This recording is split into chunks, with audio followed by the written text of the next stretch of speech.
Wheels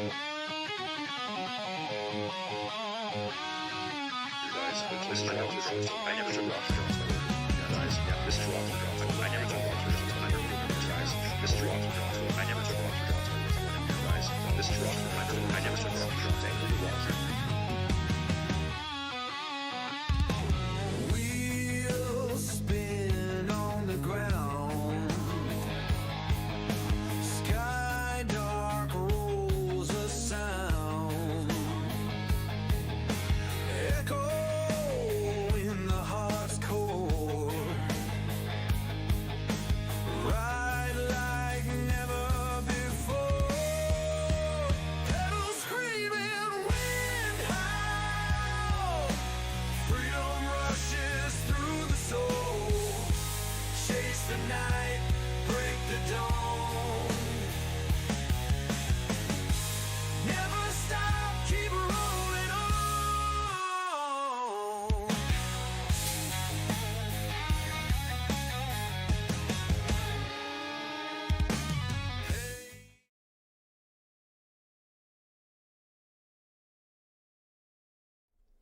And Shaka Khan, let's get it on, folks.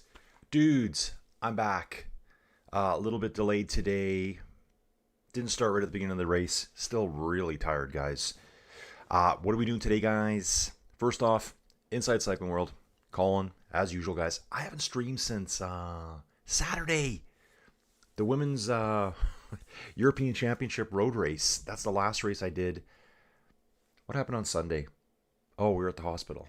Yeah, we're at the hospital. So, yeah, crazy stuff. Lots of drama. Well, drama? Nah, just bad news. Stuff like that. Come around for a 709er. You got her, Dawn. You got her. There we go. Oh, I'm not even sure if that played. Oh, hang on. Here.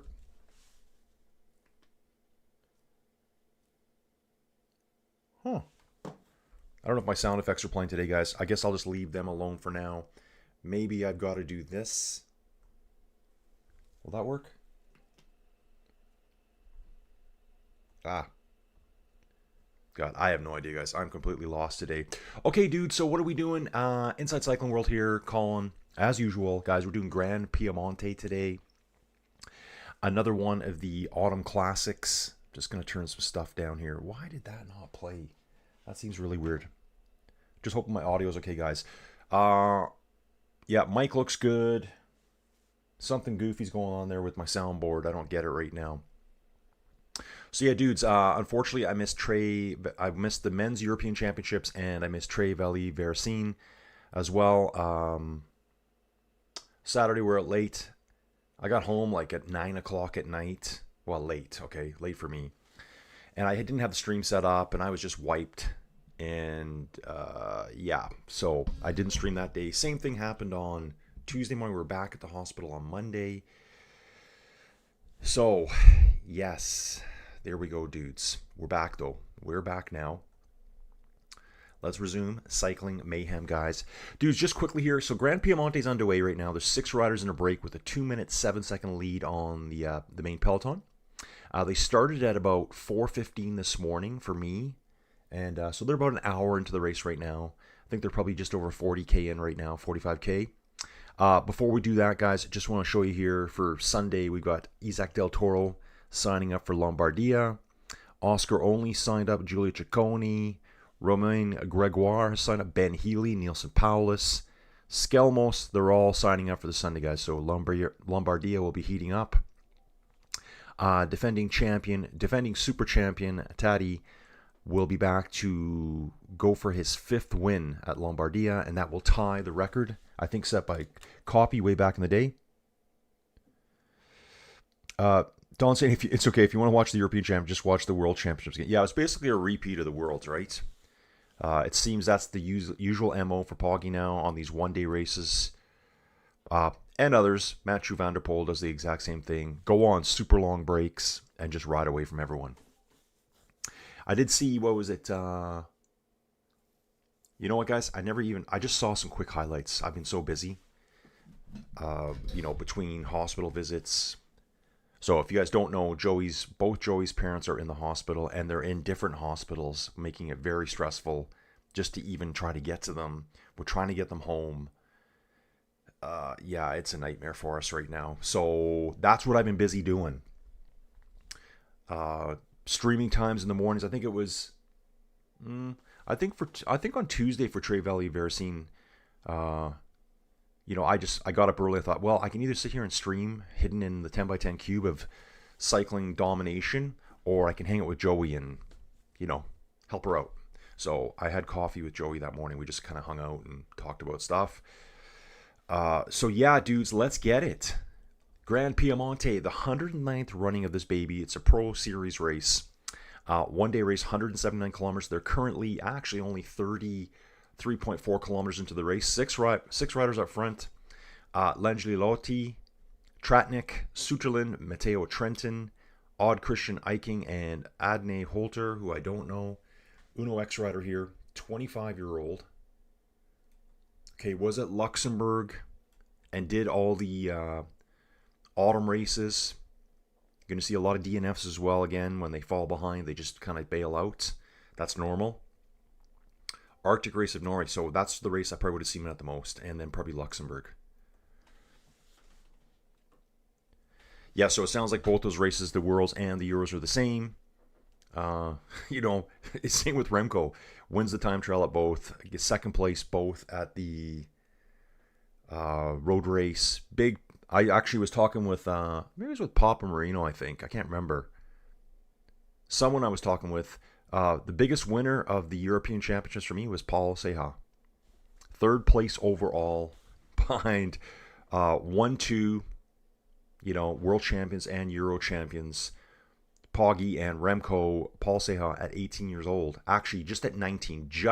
He's barely 19. I think he's been 19 for, a couple of weeks now. I think his birthday was very late September. Third place at the European Championships. That bodes well for that dude in the future here, guys. Yeah, so busy dudes again. So if you don't know Joey's dad, he's been in the hospital now for 7 weeks. He had a stroke way back when, it seemed. Fully recovered from that. Lost some movement in his right leg. So he's been at another hospital. It's kind of like a physio rehab hospital. It's actually a better one. It's older, but it's better. Lots of room. It's kind of like dormitories where they all kind of hang out. So Joey says he's walking with a cane right now. I didn't get to see him yesterday. Last time I saw him, which would have been a week ago? Over a week ago, he was it a week ago? I can't remember. He was still using his walker.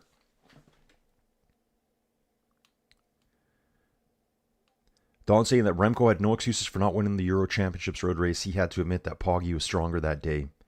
Yeah, dude, all I saw, he didn't say much about it. I just saw one comment that he made that he wasn't getting dropped anymore. I think they stayed within 30 seconds the whole time. And guys, I haven't even watched it. I've been way too busy.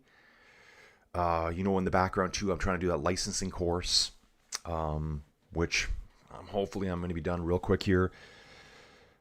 So yeah, basically, I think how it went down when Poggi attacked, Remco waited a bit, was probably with a select group, and then he said, "I gotta go now."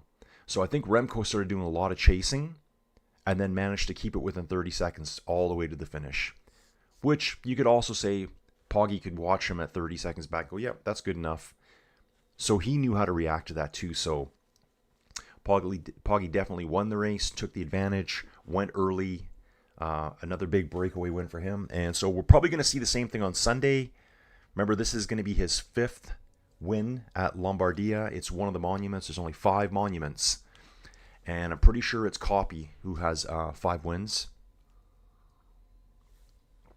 Get the coffee into you, boys. Get the coffee in right now. Yeah, thanks, Papa. Joey would appreciate that too. So Papa's saying, sorry to hear about your family health issues, Colin.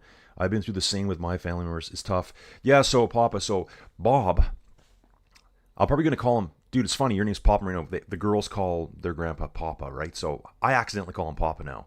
Actually, you know what I call him? I call him Dude. And he thinks it's hilarious. So we're trying to get him out of the hospital.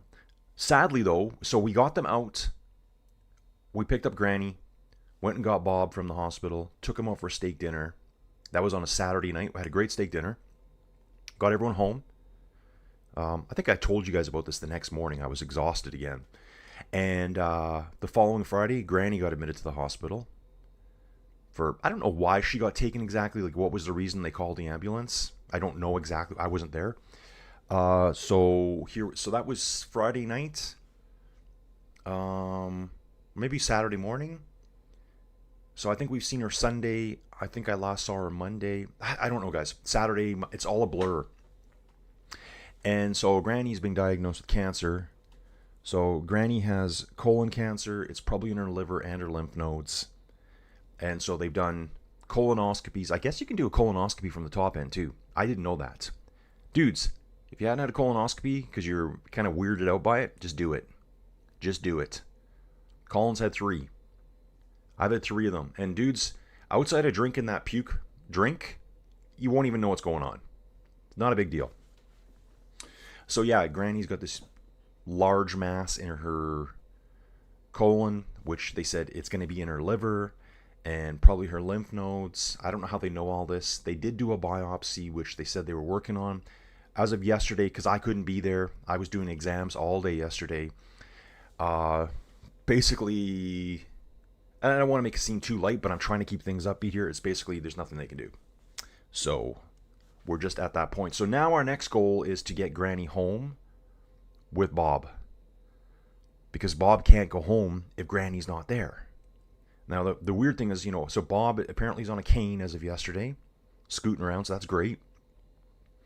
Lillian, that's Granny, whatever she's been diagnosed with, she's fully mobile. Like, she's just doing things. So she'll be glad to get back home. I just don't know what, you get, it's cancer, right? You never know.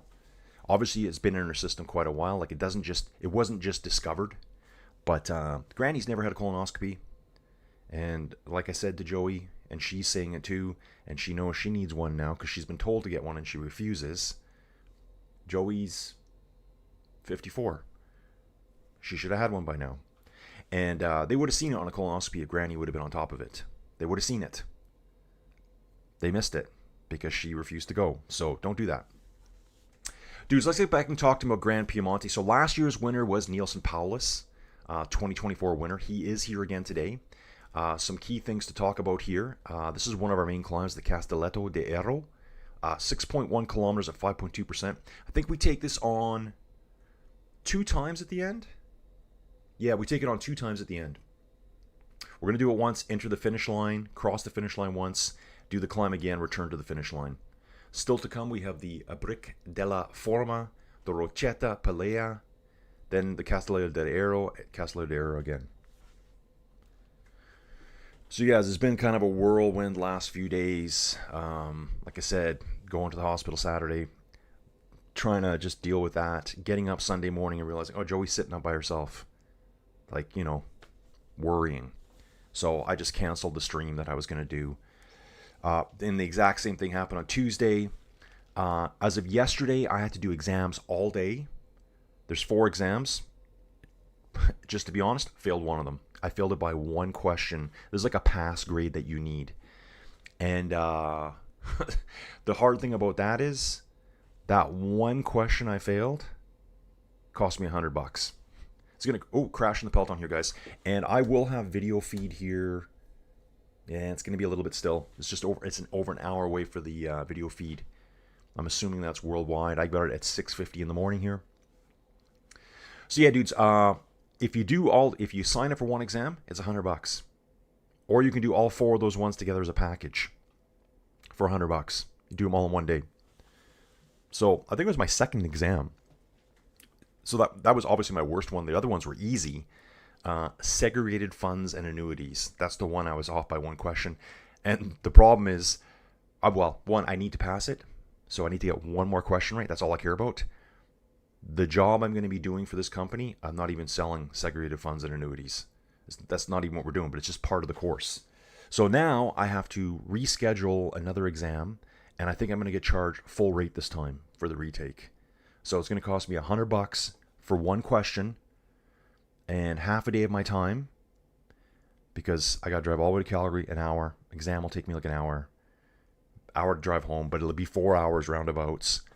Gonna have to pay for parking, another $25 for parking downtown. It's just really annoying to me right now.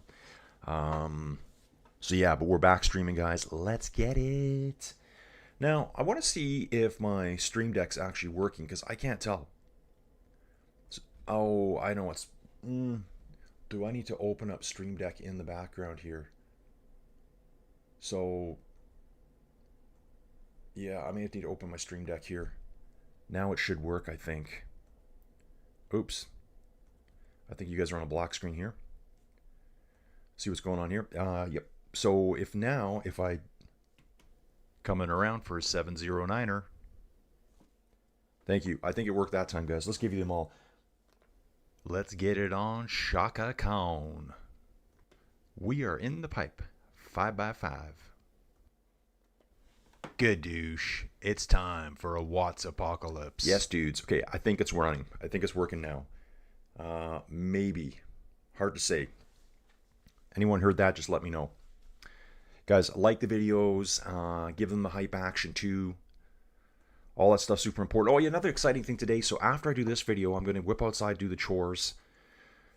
I got invited to a YouTube creator event. Content creator. It's kind of like a selection. I don't know how they select you guys. It could be just, hey, this guy sucks the most, or this guy is the best looking 56-year-old we've ever seen in our lives. We're going to invite him and all the other good looking 50. Just kidding. Or yeah, his channel is so pathetic. So dudes, anyways, it's like a live session with a YouTube someone or another. I don't even know who she is. And to help promote your channel better. That's the only way we're going to continue, guys. We got to keep powering forward. 121 kilometers to go here, dudes. Let's get it. I'm definitely getting back on the bike today. I've missed so much training. Colin's getting fat, and I hate it. 2 minutes 7 seconds here back to the Peloton. What else was I going to show you guys here? Oh, yeah. This is a good one to know, too. Where is it? Okay, so last year, Nielsen Paulus won on a 42.5 kilometer solo break. So a lot of these races are won now. I think that's the new strategy that everyone's implementing. People are going to say do a Poggy. I'm going to say do a Mathieu van der Poel, because that's where he started at first. That I can really remember, where he just go on huge breaks at every race, just ride away from everyone. So Poggy's doing it. Isaac's doing it. Nielsen did it last year. Top right favorites today, guys. Take a look at the favorites. Who do you think? Isaac Del Toro. Far and away the favorite. Has 5 times the predictions that Christian Scaroni does. Well ahead of Nielsen Paulus. There's some good names here. Michael Matthews is here. Tobias Johansson. Lenny Martinez. Pavel Sivakov. Ruben's here. Ruben, good dude. Are you riding much? Ruben, I've been trying to ride, but I've been off and on. So with all the streaming and stuff like that, I've been missing a lot of my my bike riding.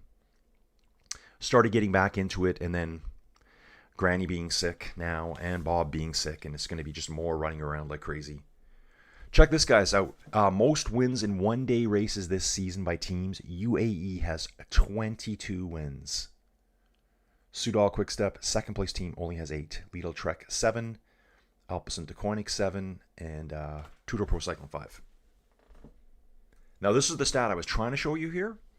King of Autumn standing this season. So these are the races that kind of happen after, let's say happen after La Vuelta. Yeah, they're all after La Vuelta, I believe. It's Arnaud Delis right now. Let's see his results. Was it all after La Vuelta? No, it would probably include the Renouille Tour as well, maybe. Probably Renouille, maybe ADAC even. It's all the races maybe after Tour de France. Ruben's catching up at 2 times speed. Doing one of those, Ruben. Yeah, so Arnaud Delis is the autumn king right now. So the most successful rider in the autumn series of races. Isaac Del Toro is right there. He's got 7 results. Poggy, only 4 results. Paul Magnier, 3 results. I wonder what his results would be. Paul Magnier's been on a flyer lately, like the Crow race. He won 4 stages at the Crow race. So I'm not sure exactly where they're taking all their points from. Because I think Paul would have more results than that. So it's obviously not the crow race. Crow race is probably not included. Just trying to think which would all the races be included. Figure that out. Look at this Slovakia race. Look at this. This is Paul Magnier. Wins the first 4 stages. Okay? Finishes 45th overall. The last stage got him. Then he goes to the crow race. Wins another 4 stages. And a second place there as well. Just racking up the points right now. Insane. Pop Marine odds for today. Del Toro 4-5, Scaroni 7-1, Sivakov 16-1, Paulus 18-1, Matthews 25-1, Baggioli 33-1. Wow, I think Paulus might be a good one.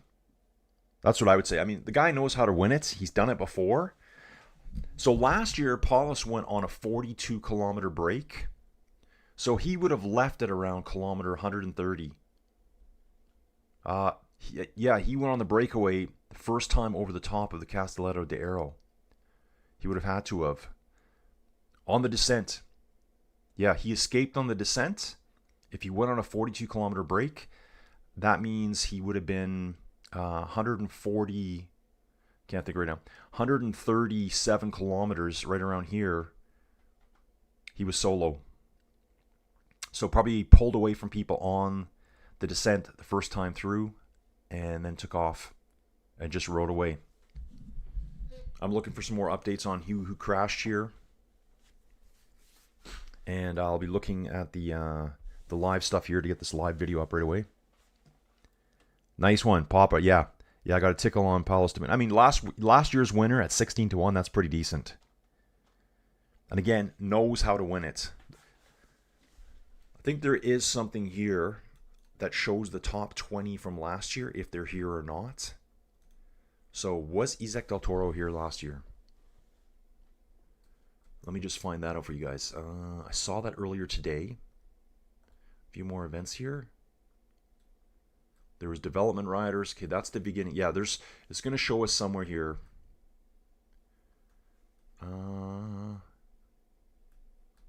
Isaac might have been here before. Okay. Present riders today from last year's top 20. I'm not seeing Del Toro in the top 20 from last year. What I'm going to do is I'm going to go look for Del Toro's name and just see. I mean, maybe he's ridden it a few years back. Okay, let's take a look at the team here. For UAE. So for UAE, we got Del Toro, Kovi, Langen, Novak, Sambinello. It's a new name for me. Pavel Sivakov and Pablo Torres. Young dude. This is the 19-year-old that they're now grooming to be one of the next superstars here over at UAE. Del Toro, did he? I don't think he raced this last year. No, he didn't. So he would have done the World Champ. This is last year. World Championships last year, and then shut her down for the year in 2023. Avenir, no. So this will be, as far as I can tell, his first time at this race. I'm just going back through the records here. 2020, ooh, that year. So that was Junior Road Race Championships for him. 2021, he was probably pro. No, still junior. 2022, yeah, that's right, because his age would have still been too young there. Yeah, so Isaac's only thing going against him here is that he's never done this ride before. I mean, maybe he's done the ride, but okay, why are you doing that? I'm going to back out of here again, guys. And we'll take a look at the course here. Pretty lumpy course, too. Still have almost 1,900 meters of climbing to do. None of these first 3 climbs here have even been categorized. Probably easily, they're probably like Cat 4, Cat 3 climbs, maybe, depending on the steepness. Rhonda, morning calling, checking in for a few minutes. Smash the like and say hello. Sorry to hear you got some issues and irritations right now. Would love to see Paulus do something. Yeah, Rhonda, we're just talking about Nielsen here. He won it last year. Knows how to win the course. And let's see if he does the same thing this year. I mean, I'm sure Isaac Del Toro will be aware of Nielsen Paulus probably wants to follow everything that he does. Like, why not take the formula that worked last year and do it again? So yeah, Rhonda, it's just life, drama, the drama of dealing with. I mean, drama. That's a stupid word to use, but just all the stress that comes with it, running around doing this. So I'm hoping. I think Bob can be out of the hospital now. I think Granny can be too. But I guess they're meeting with her today. What do they call it? Palliative care. Wants to meet with her today. So whatever that means. I think she wants to be out of the hospital by tomorrow. And I'll do everything I can to get her out of there. Oh, yeah, Pop Marino. He was on the club team before. That's right. Yeah. So I'm not thinking straight today, guys. But yeah, so this will be a new race for Del Toro here. Maybe he's done the Kleins before. They can check them out, but I doubt they've reconned the whole course. Whereas Paulus will know it. Yeah, and then just that exam yesterday, Ron, it's like, if I would have got one more question right, I would have just said, stamp there. Now you can go get your training with your company, because I still have to do that. And I would have been done. So now, so obviously I need to brush up a little bit more, and that was my week one. I knew going into it was a week one, and I didn't have enough time to study on Tuesday because of everything going on here. In fact, I was at the hospital on Tuesday. So I just kind of let it slide and hope for the best, and obviously it wasn't enough, and I'm glad I didn't know about the results during the exam. So for other three were easy. It's just that one, it's like, oh, well, I won't be doing that, but yeah, so I'll be doing that all this weekend too, trying to get Joey's parents home. And then like I told her, I said, all we got to do is we just got to be there more often for them. Like, I'm going to have to go and take Granny grocery shopping and all that kind of fun stuff. We're talking about getting them a dog walker because they have a little dog who they want to be with. He's living with us now. So guys, I have 6 dogs here now. 6 dogs. Like, we got Ziggy. He's still a madman. He is beyond crazy. And I'm like, that's enough. No more dogs. And then all of a sudden, well, we took on Charlie as well. So at least we live in the country, so it's doable. You know, you're not jammed in the city trying to get that stuff all figured out. And but yeah, so again now, so I think I could do the training course on Monday. So the earliest I could do my repeat exam is Tuesday. Well, I don't want to do the repeat exam after sitting in training. It's a 10-hour session. I'm like, what? 10 hours? Yeah, 10 hours. I'm sure they got breaks and stuff in there, but whatever. It's still a long day. That won't give me any time to prep for that exam if I'm stressing about it like one last time, right? I just go through all the practice exams over and over and over. And I'm kind of learning it as I go. I'm not really doing a lot of book reading, studying. I'm just doing the exams and going, okay, figure that out, figure out that calculation, and go from there. Like I said, I just got to get the stamp. So I think I'll do the training on Monday still, if she'll let me. And then do the exam. I can also do it on Wednesday. Tuesday, Wednesday, Thursdays for the exam.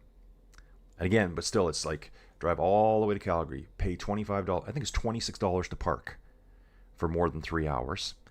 And then, actually more than 2. If you're going to park 2 hours, you're paying for a full day. And then do the exam, drive all the way home, miss my bike ride again. So yeah, just a lot of craziness. But guys, we're still working on the channel too. I got more stuff coming. We got more races to do. We got Gran Piemonte today. We got Il Lombardia. There's other races still coming down the pipe. We are in the pipe. 5x5. Always in the pipe. 5x5, guys. And I'll be doing my YouTube creators course today, whatever that means. I think it's a 45-minute little meet and greet. I think you meet some other content creators like live in the session. Maybe it's a way of helping to promote each other. I actually don't even know what it is. And then I got to get on my bike. I'm so out of shape right now. And, you know, like I told you guys, October 30th, that's our vacation this year. Well, we go on lots of vacations. Not a big deal. I don't know if that's still on now with the parent situation for Joey. I don't know what's going to happen. So, yeah, guys, October the 11th. Is that Saturday? I think that's Saturday. How do I check? When is that? Yeah, Il Lombardia Saturday, guys. So it's Thursday today, the 9th, and Il Lombardia is Saturday. So I got to remember that, so I don't plan something else. Il Lombardia, guys, I'm going to do this right now so I can get this figured out in my brain as we're here. So that's the next World Tour race. Guys, there's still more World Tour races coming up. So here's the last World Tour races. So this means all 18 World Tour teams have to show up. Il Lombardia, the race of the fallen leaves is what they call it. That is this Saturday, October the 11th. And then the Tour of Guangxi, that is another World Tour race. That's October 14th. Now, with it being an official World Tour race, all 18 World Tour teams have to go there. End of the season, we may not see all of the biggest names. So, Isaac Del Toro's not going, Taddy's not going apparently. And it looks like we need 7 riders for each team. Just having a look here. There's a lot of names I recognize already. So they've got 18 World Tour teams for it. Pro team will be Israel Premier Tech. I've just heard, you guys probably saw it on Facebook, they're getting a full rebrand next year. So I guess they're totally rebranding it. And Sylvan Adams, who, is he the Canadian guy? I don't know. He's going to step away from all day-to-day activities. That's the only way they can do it. So we're going to have Lotto and Israel Premier Tech there. And then the Chinese national team will be there as well. So that's a pretty big race. Like, there's still lots of big names here. So I'm going to see how I can do this one. What I'll do here is, there's 6 stages. I'm going to go to stage 1 and see what time it starts for me. If I go to live stats for this one, October 14th at midnight. Okay, no, sorry. Starts October 14th at midnight. Yeah, I don't even know what time that is right now. I have no idea what time that is.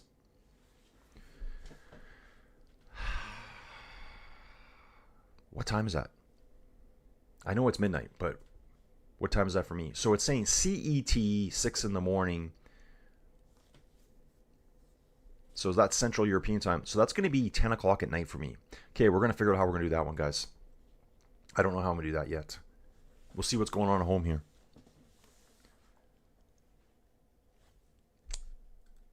Let's have a quick look here. Guys, so we're over this third bump today. Not really. Oh, here it is. We've got some details about it now. The climb they just went up was the Diano de Alba, 4.8 kilometers at 5%. Yeah, that's category for. It's probably category 3.5 to me. Category 3.5. We're dropping down into Alba, a little kick, and you can see the actual names of the climbs here. Actually, that's another thing I got to do today too. VeloViewer. If you guys follow a lot of cycling, or you do a lot of cycling side, VeloViewer's probably it's got so many stats. It tracks all your rides, displays them on a heat map. You can do the tile chasing. Tile chasing is really cool. If you don't know what it is, I can tell you what it's all about. Well, anyway, so they took an automatic withdrawal from my bank account through PayPal. It went through. I can see my VeloViewer Pro account right now. I'm looking at it on this monitor here. It says I have a Pro account. And then PayPal says, oh, you can't make that payment because your PayPal account's limited. I never use it. So I'll have to go find out, am I paid up? I don't know if it's just, maybe I've tricked them now and they're going to let me have a Pro account, which I don't want to do. It's £10 for the year and it's totally worth it. 114 Ks to go here, guys. 4 major climbs to take on. The Rochetta Palafia, maybe that's what it is. Palafia? Yeah, I'm going to say Palafia. 2.7 kilometers at 8.4%. And then we've done the Castelletto de Aero twice. We still have the Brick della Forma. And we have a couple more name climbs still coming right now. So we did the Diano de Alba.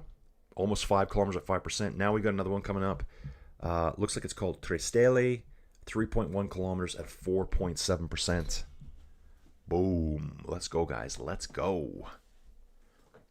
I've been up forever. I heard the dogs up at probably like 2:30 in the morning, and I couldn't go back to sleep, so I just got up. Obviously, lots racing through my brain. there's a chance, I was thinking yesterday, I'm just going to go take that exam again because I could have done it today. And I'm like, you know what, dude? You need to study more now. So I think I'll actually go through the entire textbook now on segregated funds and annuities. I'll just have a quick skim through it. I'll do the test 20 more times. I do the test. Probably takes me half an hour, 40 minutes to do a test. And then, oh yeah, this is incredible. Look at this. The number of victories per season for UAE Team Emirates. Back in 2016, they had 19 wins. 2017, 18 wins. 2018, 12 wins. And it's just been a climb up here. 91 wins this year. So we could easily see 92 today with Isaac Del Toro. We could see 93 on the weekend with Poggi again. So they could hit easily 93 wins. I think 92 is pretty much guaranteed. Outside of someone coming out of the blue at Lombardia and taking Poggi out. And Del Toro has a good chance of winning today. Yeah, Papa, not great backdrops at the Tour of Guangxi, mainly factories and paddy fields, not exactly the Tour of the Alps. Dude, I know. So there's probably a good chance I won't be doing that one, especially if it's 10 o'clock at night. Like, guys, I'm an early sleeper. I need that 10 till 2 o'clock in the morning. That's kind of my window of sleep. After that, it's really bad. With all these dogs in the house right now, and Charlie's brand new here, so he's wandering around in the night, which wakes up Ziggy. Ziggy's still an absolute madman. He's starting to listen to me, like he'll knows when I raise my voice. He'll be like, "Oh," but he's a blue heeler with a bit of mix of shepherd in, and he's just out of control. And I tell Joey, you need to rein him in, like you need to, but he's too strong for her. He's not big, but he's strong. So yeah, he just keeps attacking her. He just attacks. Like he's just squirming. He's just trying to squirm to get onto her, like she's sitting on the couch. He will not give up. He's relentless. So, and the stress that she's under, she's like, get these dogs away from me. So they may be coming to live in the basement with me. Yeah, so Guangxi probably won't happen, guys. I'll probably maybe focus on some other stuff. Then, if I look at the schedule coming up here on Flow Bikes, what's coming up for us to look at? Because I do want to continue going.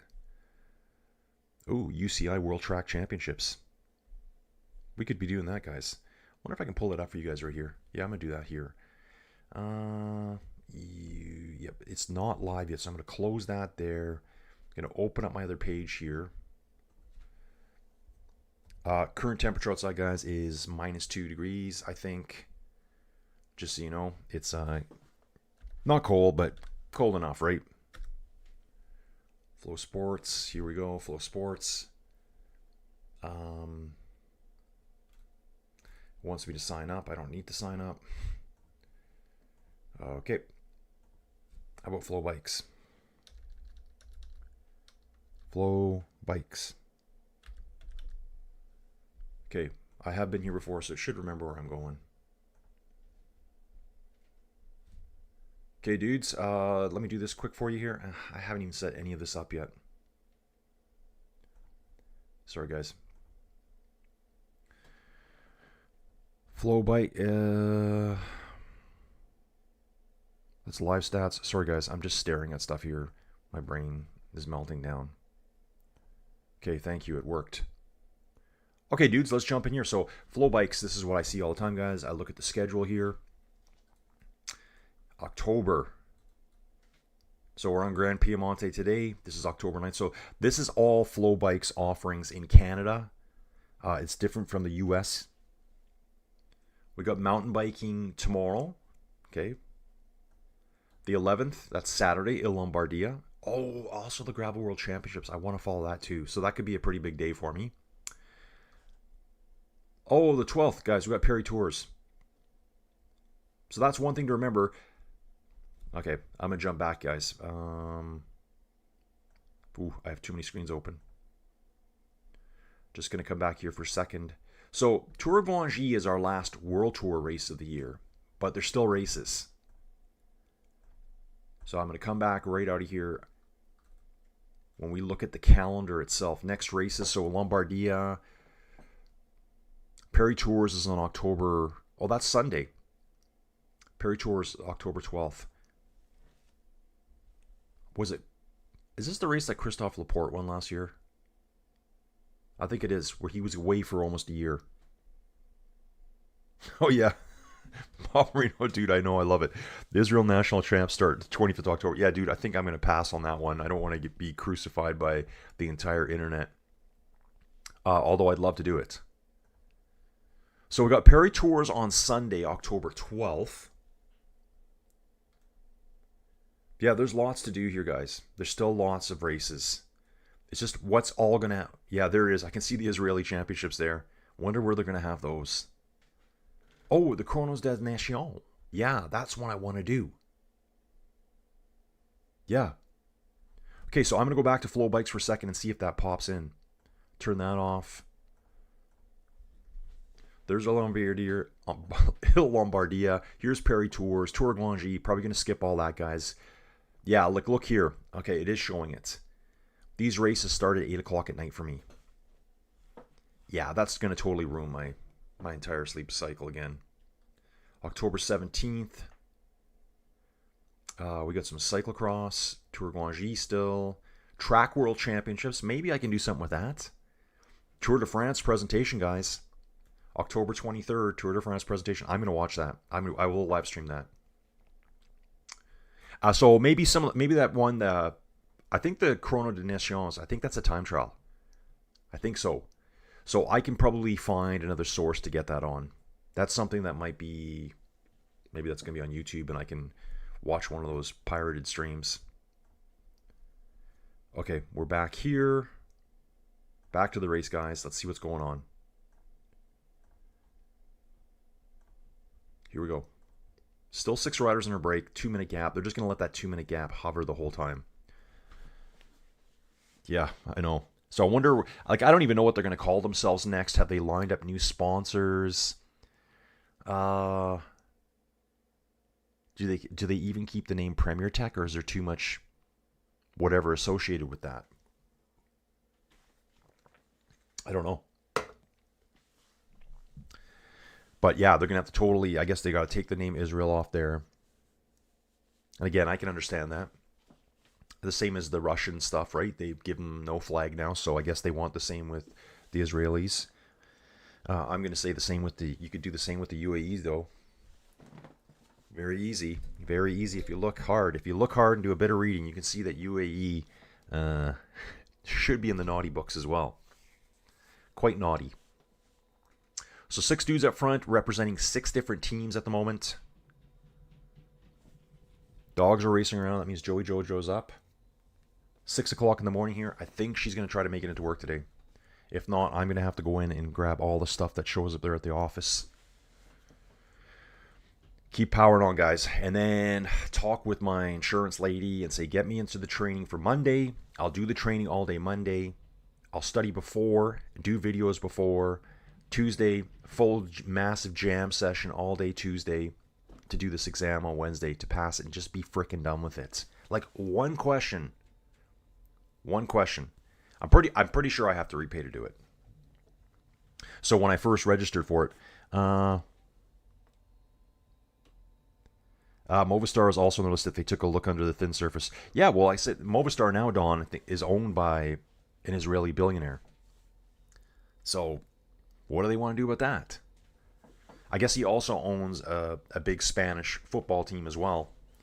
And that's what they keep saying. They said, oh, you won't see the protests at the football games because the soccer guys, the football fans won't allow that. I mean, it's just going to interfere with their sport. Whereas you can't really stop it on the roads and cycling. So yeah, I just got to get through that. Like, I'm so ticked off that I didn't pass that freaking one test yesterday. And to be honest, I just didn't have enough prep time. It all kind of fell apart on me, even with me not streaming. Tuesday? I can't remember. Yeah, we went to the hospital at 1:30. We didn't come home till 9 o'clock at night. So I'm like, oh, there's my studying gone. But just life. I try my best, and at least I know I'm almost able to pass that part and then just be done with it. If I really want to learn about it later, I will. Like more in an office environment where I'm actually working the product, I guess. 106.7 kilometers to go. They've been racing for an hour and 44 minutes at the moment. Let's take a look at some of these riders here. Victor Langiotti. Monaco. Actually born in Monaco. You don't see that very often. 30 years old. Stage of the Tour of Poland. Let's see where he was there. There it is. He won stage 6, the Tour of Poland this year. That's his best result. Second, the GC at the Tour of Norway. Really? I don't remember that. This is the earlier one in the year. Remember, there's the Arctic Tour of Norway, and there's also the Tour of Norway. Yeah, second place here. 2 third places. Stages 2nd and 3. Second, 2 and 3. Volta at Portugal in 2022. Got second on a stage there. Jan Tratnik. I can hear him outside barking. Trivali Veresin just finished 81st place. 35 years old. Slovenian. Wow, this dude's been around forever. Wow, take a look. Wow, look at this. In 2009, 2010, he was a Continental driver. Then he went to Quick Step, World Tour Team. World Tour Team. Then, for the next 6 years, yeah, he was back to Conti. Radenska, Tyrol Cycling Team, Amplatz BMC. Oh, BMC. Maybe they were the same BMC. That was 13, 14, 15, 16, 17. He went to CCC, which was a Pro Series team. Probably Polish, I'm thinking. Then back to World Tour in 2019. So early on was World Tour and then had to kind of go away and work his way back up through the ranks. Stage of the Giro d'Italia in 2020. That would have been for Bahrain McLaren, as it was known. So what is it now? Bahrain McLaren, Bahrain Victorious, Bahrain Merida. I think we've had them all now. Stage of the Tour of Romandy in 2019. So that's Jan Tratnik. Bob, good morning, dudes. Bob's back. Thanks for stopping in, Bob. We're just doing the Gran Piemonte here. Let's look at Matteo Trentin here, the Italian. 36 years old, this rider. I'm going to try to keep this live for you guys so I don't miss anything. Actually, I got to turn this back on.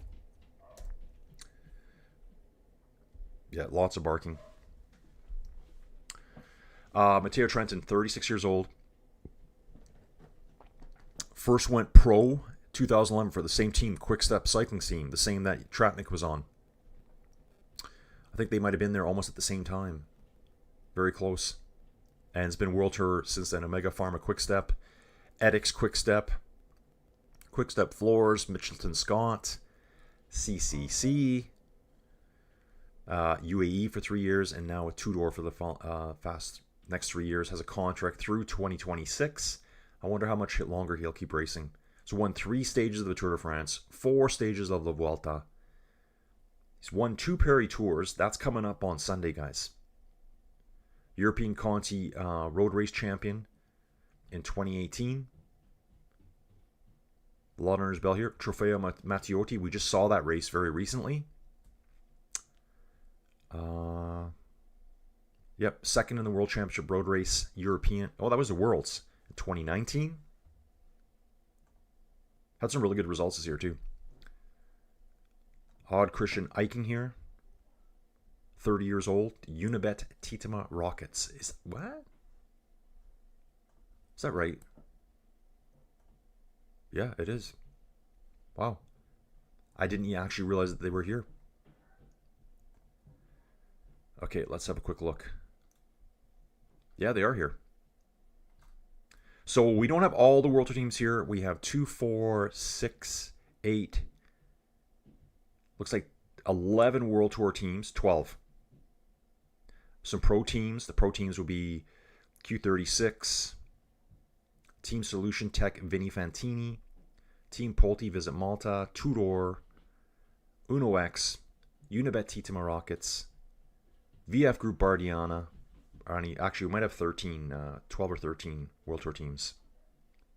It's quite the turnout for this race here too. Oh, Joey's mad at the dogs, guys. Joey is mad at the dogs upstairs. I can hear her saying, take it nice. That means they're like almost taking her hands off when she gives them cookies. Yeah, that's right. Jan the Tractor Tratnik. Yeah, so there's like 3 dudes in that group that are getting up there. Okay, so Langelotti's still got years in him. But Tratnik is what, 35? Yeah, he's 35. Trenton is 36. We didn't look at Yasha Suterlin, 32-year-old here. That's a name I haven't really heard before. So rode the Tour of Poland, Tour de Suisse, did all the Spring Classics, Treno Adriatico. Yeah, this guy's raced a lot this year. It's just a name we don't see too much. Where has he been his whole career? Movistar, he spent a lot of time at Movistar. Team Sunweb. Remember that team? Team DSM, Bahrain Victorious for 3 years. Jake Lula for 2 years. He's got a contract through 2026. Probably still has a few more years left in him. And then we're going to take a look at Adne Holter. 25-year-old here for Uno X. Basically been with Uno X his entire pro career. Yeah. His entire pro career he's been with Uno X. Was club level Conti team, Joker Fuel of Norway, Lillehammer CK club team, and has spent the last 6 years, or he's a contract, sorry. His contract runs 3 more years through Uno X, so he's been there 4 years already. 3 years already. That's our group up front, dudes. That is our group up front.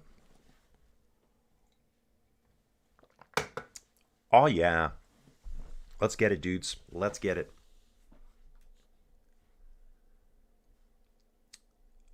Here's the season's ranking. So in our front group here, Langelotti has the most points this season.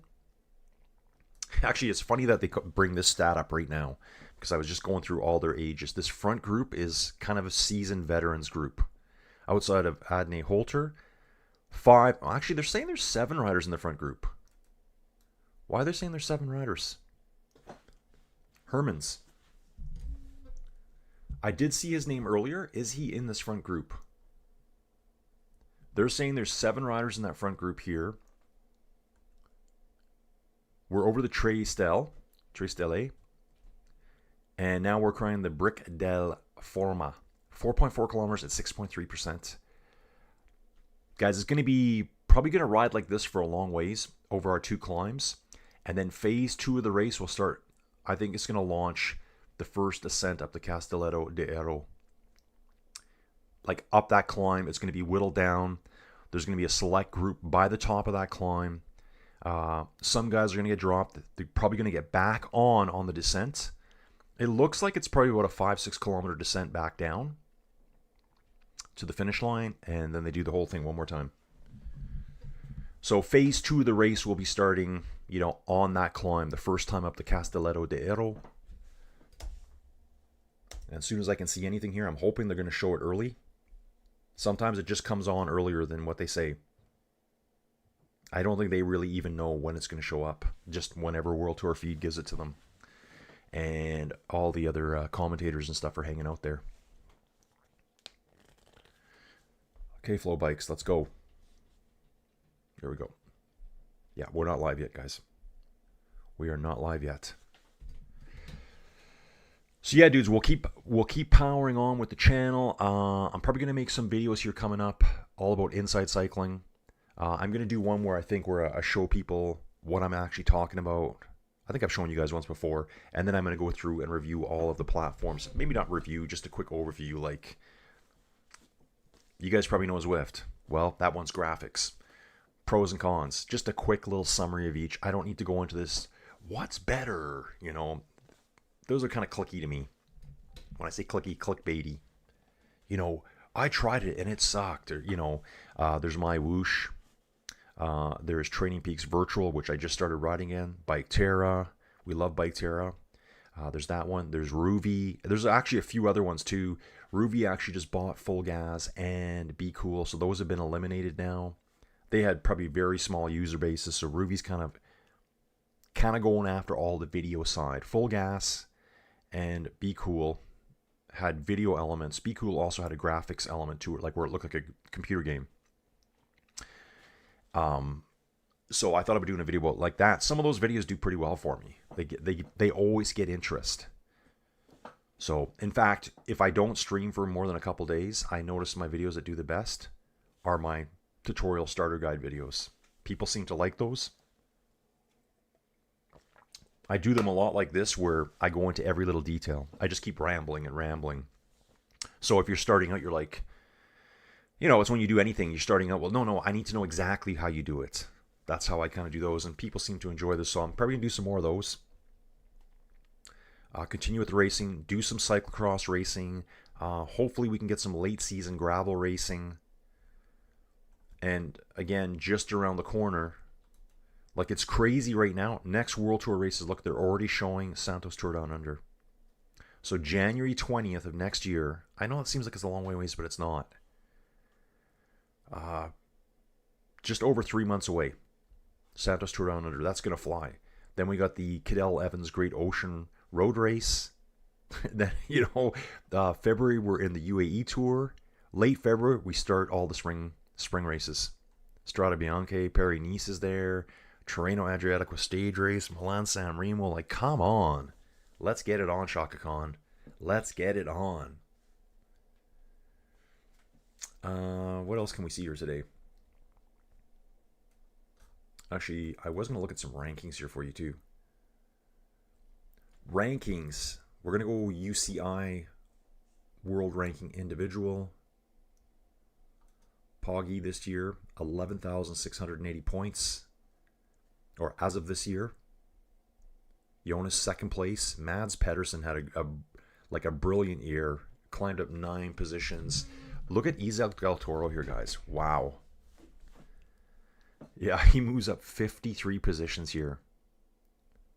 That's insane too.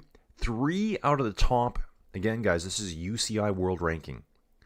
This is a summation of points over a 52-week rolling period.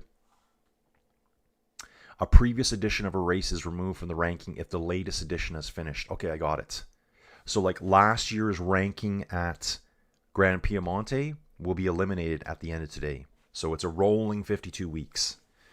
So this number is going to change all the time. When you stop racing, I think this number, yeah, that's how it works. Because I think it was way back in the 80s when Sean Kelly retired. He remained the UCI World Champion or points champion for quite a while afterwards, even though he wasn't racing anymore. Because he had accumulated that many points. I remember that distinctly. So like if Taddy was to stop racing right now, yeah, over 52 weeks, Jonas has to score points still, as Taddy's points would remain at 11,680. And then every time another version of that race came up, it would start dropping down. I think that's what it means there. A previous edition of a race is removed from the ranking if the latest has finished. Okay, got it. So yeah, it would take a long time for Poggy to fall out of first place right now. But Mads is up 9 places. Jonas got up 5. But yeah, Del Toro up 53 positions. Joe made up 20. Pidcock moved up 21. Giulio Ciccone up 52. Oscar only 43. Only. How do you guys like to say it? Wow, Ben Healy moves up 80 positions in the standings. 80. Oh, this dude's here too. Christian Scaroni, look at him. He's moved up 178 positions in the standings from 196 the year before to 18th this year. Paul Magnier, this makes sense too with all his sprint stage wins. He's won like 8 stages in the last 8-day races, stage races, the Crow race and Slovakia? Yeah, I think he won 8 stages there. So he's moved up 131 positions. Pretty impressive. Lorenzo Fortunato, there's another dude. 112 positions he's moved up. Wow, no, here's the winner. Look at Matthew Brennan, dudes. Matthew Brennan, with his sprint wins, has moved up 304 positions. He was 350th last year. He's now in 46 overall in UCI points standings. I'm also going to take a look at the teams here. Last time I used PCS standings, so we'll look at UCI World Rankings. Astana, wow, up 16 positions. Decathlon up 11. Uno X up 9. 18 World Tour teams. As you can see here right now, there's 3 Pro Series teams sitting in those 18 spots. We have Uno X Mobility, Israel Premier Tech in second, and then Two-Door Pro Cycling in third. Only 2 of those teams will get to go to the top. So the way I see it right now, it's Uno X first, IPT second, Two-Door third. Only 2 can go up. The top 2 go up. 2 World Tour teams go down. So that would mean that Two-Door does not go to World Tour next year. They would stay at Pro because Uno X and Israel Premier Tech have already taken those spots. And then 2 World Tour teams will get punted out, which would be, looks like it's going to be Intermarché Wanty and Cofidis. Can anything change? Intermarché is definitely out because they're 700 points behind Cofidis. Arkea B&B Hotels is 200 points ahead of Cofidis. Jayco Elite will, Alula will still stay there. Groupama will still be there. Team Picnic will still be there. So yeah, it's good for the teams to be ranked high at the Pro Series. So at the Pro Series, so like Two-Door will now be the #1 pro team based on these standings because Israel Premier Tech and the other ones will jump up. Does that mean, yeah, okay, so yeah, because Two-Door has more points than both those World Tour teams. It's important to be in the top 2 positions of the Pro Series as well. That gets you more invites to races. There's some more guaranteed races you get to go to. Yeah, Pop Marino, how about Almeida getting a ton more points than Ayuso? Definitely, dude. Definitely. I just, we saw Almeida there. Go back to individual. So Almeida moves up 20 spots here. And where is Ayuso? I don't even know where he is right now. Here he is. Ayuso went up 9 spots, so he's in 15th place overall. But yeah, look, I mean, 5 riders in the top, 3 riders in the top 5 of all UCI points. We're gonna have a quick look at this here, guys. Let's look at top 10. I'm trying to give the other teams a chance. Here's what I'm doing. So Lidl Trek has 2 riders in the top 10. Mads in 3rd and Giulio Ciccone in 9th. No other team has anyone in the top 10 outside of UAE. Like more than one. We have Team Picnic for Oscar. Ciccone in 9th. Pidcock in 8th. Vanderpool in 7th. Remco in 6th. Almeida. Del Toro. Mads is in 3rd. Jonas in 2nd. And then Poggi in 1st. So, I mean, far and away, UAE is the best team out there. Best team, best riders. Insane. Jumping back to the race. 96.3 kilometers to go, guys. Still that same front group. Keep saying 6 riders. Earlier they said there were 7. Quinton Hermans is apparently there too. We over the top of Brick de la Forma. And I'm hoping... Give me a live. Give me a live. Nothing yet. Nothing yet, guys. That's always what I got to play with too, is like how early do I want to get on and just chitter chatter until the video shows up. But it's all about watching that video for me.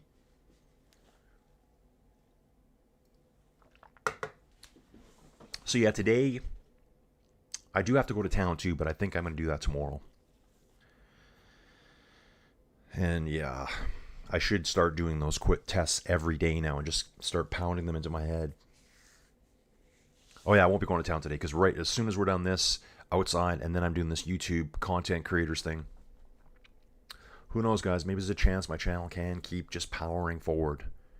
I know it will. I know it will. Like, I'm already looking forward to next year's Tour de France, the Giro in the spring. It's all about just getting the name out there, guys. Just getting my name out there. 14 likes so far. 27 watching. That's exactly what I expected today. Just the diehards. Diehards are here, guys. 1 minute 40 is the gap. We're still in phase 1 of the race. Let me know what you guys think. Where is phase 2 going to start?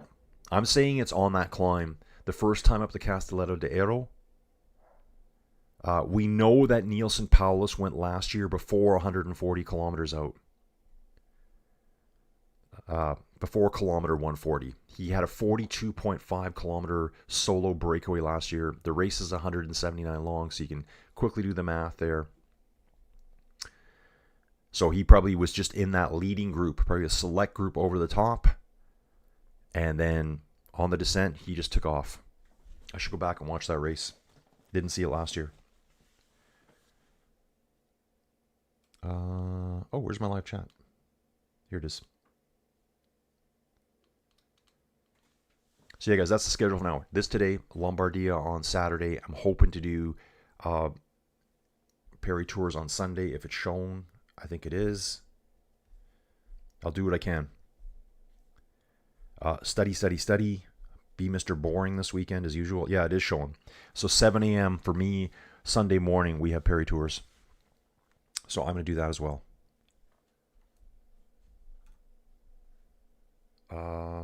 Here, why don't I do this quickly? Where is Perry Tours going to show up here? Next races. Perry Tours right here. It's a Pro Series race. Cofidis, Decathlon. You're going to see you're going to see a lot of different teams here. Conti teams are going to be there, but we also got Arkea, Team Total Energies, Groupama, Unibet Tita Rockets, Movistar, Wagner Basin, Visma Lisa Bike. There he is, Christophe Laporte. Pretty sure he won this last year. Christophe Laporte won Perry Tours last year. So he won the race last year. That was 200 UCI points right there. It basically took a full year off. So that was October 6th of last year. This year he returned to racing August 17th. So he was off that whole time recovering after winning that race. Lidl Trek's going to be there. Lotto, Intermarché, Alpecin de Koenig. Jasper Philipsen's already signed up for it. Arnaud Delis for Lotto.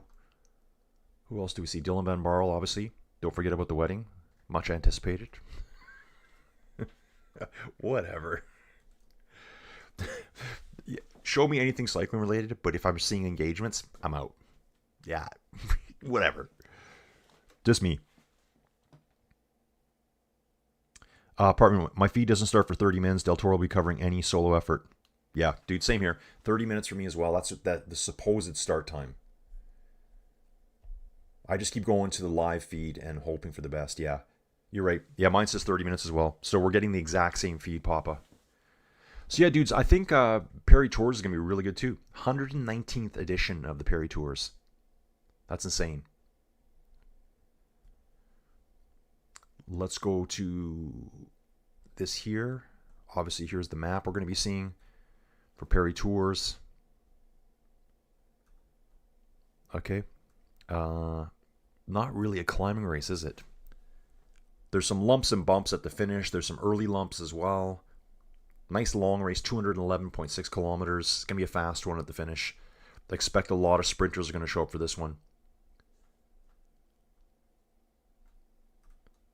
Okay, yeah, we can look at this in a bit more detail here. Yeah, like those climbs at the end, they're all like, 1 kilometer climbs. 1 kilometer at 4%, 1 kilometer at 2.5, 0.6 at 6. So this is going to be a matter of the strong dudes hanging on as long as they can to set up the sprint train at the end here. That's what that one's going to be all about. Early break will probably go away and try to stay away all day. And then the big teams will start hauling them back at the finish. Back to Gran Piemonte. 1 minute 40. Just sitting at that same gap. Bob's saying the engagements are great. Cycling and romance. Yeah, I just see it and it's like, oh, okay. Like I think what was the announcement of Dylan Van Barl and Pauline Ferrand Prévost getting married next year. I'm like, great news. Like, okay. I guess they got to do their thing too. I guess they do have social lives. Now, what's this stat here? The earliest race where at least two of today's competitors raced together is the Giro della Liguania in 2006.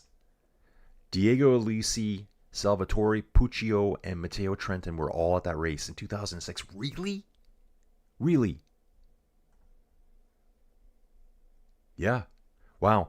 Back in 2006, Diego Alesi got second place at this race.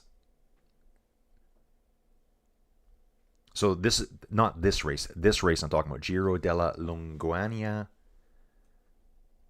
And did I see Matteo Trentin there? Wow, most of these guys would be long gone now. Long gone.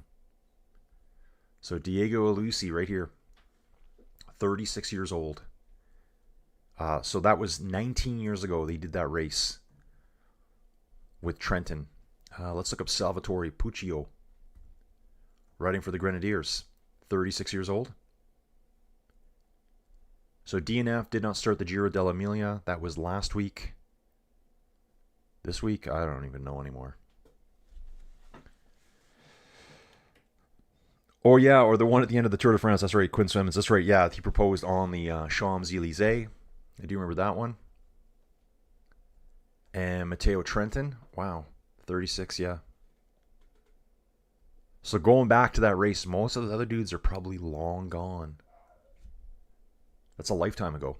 Some of these dudes that are racing today would be, you know, just being a year or 2 years old back then. This is a weird stat here. Competitors with the best, worst rider specialty. What does that even mean? The best of the worst. So Michael Matthews is the winner of the best, worst rider specialty. So his specialty, GC, well, Michael Matthews is not a GC rider. So maybe that's what they're saying. He's just not good at GC races. Okay. Fantastic. Won 3 of the Grand Prix Quebec City races. 18, 19, and 24. Yeah. We saw that race, guys. That's the one where Poggy let the race go away. He was in that group. He attacked and then just shut her down. Here we go, guys. Things are starting to get a little bit interesting now. We've got UAE finally coming to the front now. We are well over the halfway mark. Well, we're just over the halfway mark, I should say. I wonder if this will like in the morning. Okay, guys, up to the 50% part. Just take it easy. Just stay safe. Just chill. Feed, hydrate, do your thing. Don't do any work. At 90 kilometers, we're at 88.6 kilometers to go right now. We're going to start coming to the front. And that's what UAE does. I just love to hear some of those conversations. Yeah, so they got Michael Matthews as the best, worst special rider. He's not good at GC. Yeah, we get it. Mikhail Kwiatkowski. Yeah, he's not good at sprinting. We get it. Bauke, he's not a sprinter. Alesi's not a sprinter. Damiano Caruso, definitely not a sprinter. So it's kind of like they're just saying, what are they the worst at, I guess.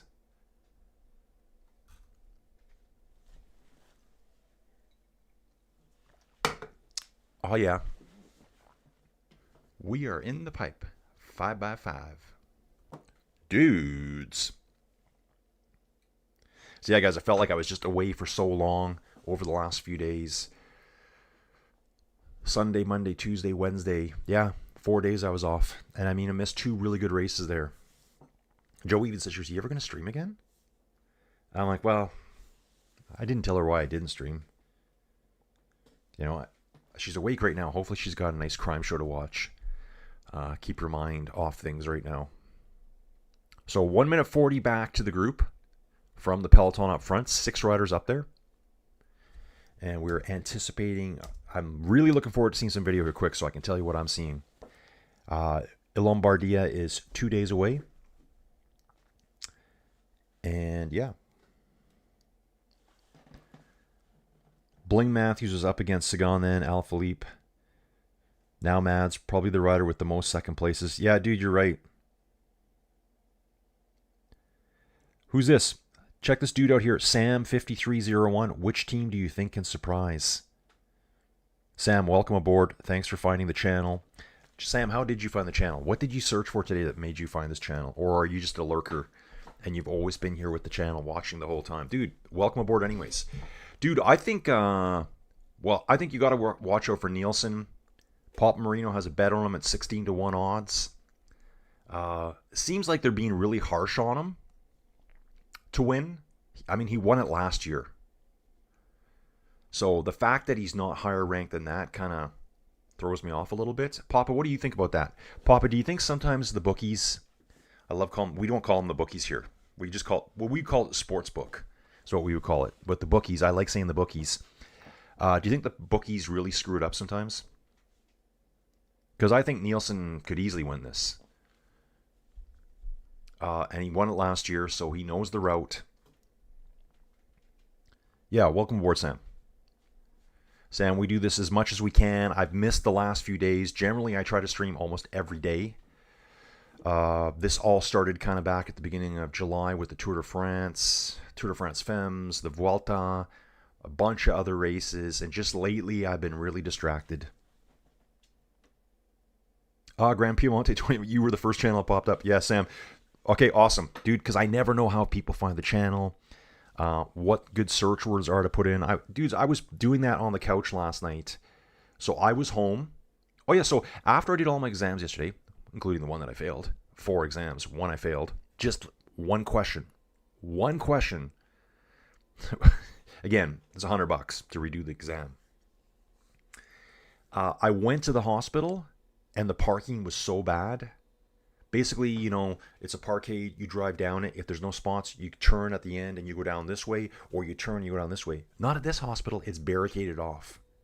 So me and cars were like reversing out all the way down the parkade. Then I went to the overflow parking, and it's overflow and staff. There's a little thing that you got to wave for staff members. They can probably get up there. They all probably have reserved spots, but the little bar wouldn't even go up. I could have parked across the road at the mall, and I'm like, you know what? I'm out of here. So I did leave, and yeah, Joey got home late. I was laying on the couch, half falling asleep, putting the stream together today. So I'm glad you found Gran Piemonte. Bob, I think, Bob, are you cheering for Nielsen? Bob saying he doesn't always get to pull it off. He's one of my favorites. Dude, Bob, how about Nielsen at the Maryland Cycling Classic? Standing on the side of the road, waiting for a wheel change / bike change, and then jogging down the road with his bike on his shoulder. I love that. Sam, dude, awesome. Dude, I love Unibet Titema Rockets as well. Sam saying I'm a big fan of Unibet Titema Rockets. So yeah, every race that they ride, I try to follow it 24/7. Yeah, Sam, I've been out of the mix for like 4 days. I didn't even know they were here. Why don't we take a look at that for Sam right now, guys? I love doing stuff like this for you guys that are here. Unibet Titema Rockets here, Pro Series team. Cedric Christofferson, Odd Christian Eiking, Adam Tupalik, Kevin Inkalar, Sergio Maris, and Killian Verschuren. Dudes, I gotta say, I don't really know most of these dudes. All my Unibet stuff comes from their YouTube channel, which I haven't really even watched a lot of it yet. But yeah, Lucas Kubik. Dude, I can't even remember all their names. Let's take a look at the Unibet Titema Rockets. Yeah, Davide Bomboy. I like this dude a lot. Who else would really... Hartis. Hartis is the main dude to me. Like, when I started watching the YouTube channel with them, and I haven't even gone back and looked at all the old stuff, Hartis was kind of like the main dude. But there's been more since then, like Lucas Kubis is there now, Thomas Kopecky. Yeah, too, don't forget, guys, Kopecky. Oh, it's his brother. Mateusz Kopecky. He's coming to the team next year. That's what's going on. So he's on Unibet, on Team Novo Nordisk right now. He's joining his brother over on the team. So Kopecky's really good. Andre Stockbro, this guy's good too. I like this dude. They're not all here at the race. I'm just showing you the guys that I'm familiar with, so I don't know these dudes, so we're going to get to know them today. Sam, welcome aboard.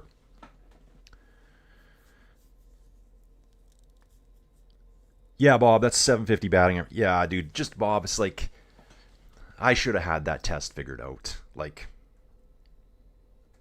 yeah, dude, I ran out of time. Like I was sitting there going, okay, I've got 2 days set aside to study. And that was another reason why I canceled the stream on Tuesday. I'm like, I need this time. I was like, I can't do a 4.5 hour stream, do normal life stuff, and then study all day. And then we got distracted with the hospital again. And I'm like, what can I do? So, yeah, I had to. Yeah. Anyways, yeah, I did okay, Bob. Thanks. Papa saying Jaco Alula. Let's take a look at Jaco. Jaco Alula right here, guys. Michael Matthews, Alessandro DeMarschi, Eddie Dunbar's here, Hatherley, Helamos, Ben O'Connor. God, I didn't even know Ben O'Connor was here. And Yasha Sutherland. Yasha Sutherland is in the breakaway right now. There's a lot of really strong teams here. Uno X. Tobias Johansson's there. 6th place at the Tour de France. Leknesund. No Abrahamson at this one. David Ballerina's here for Astana.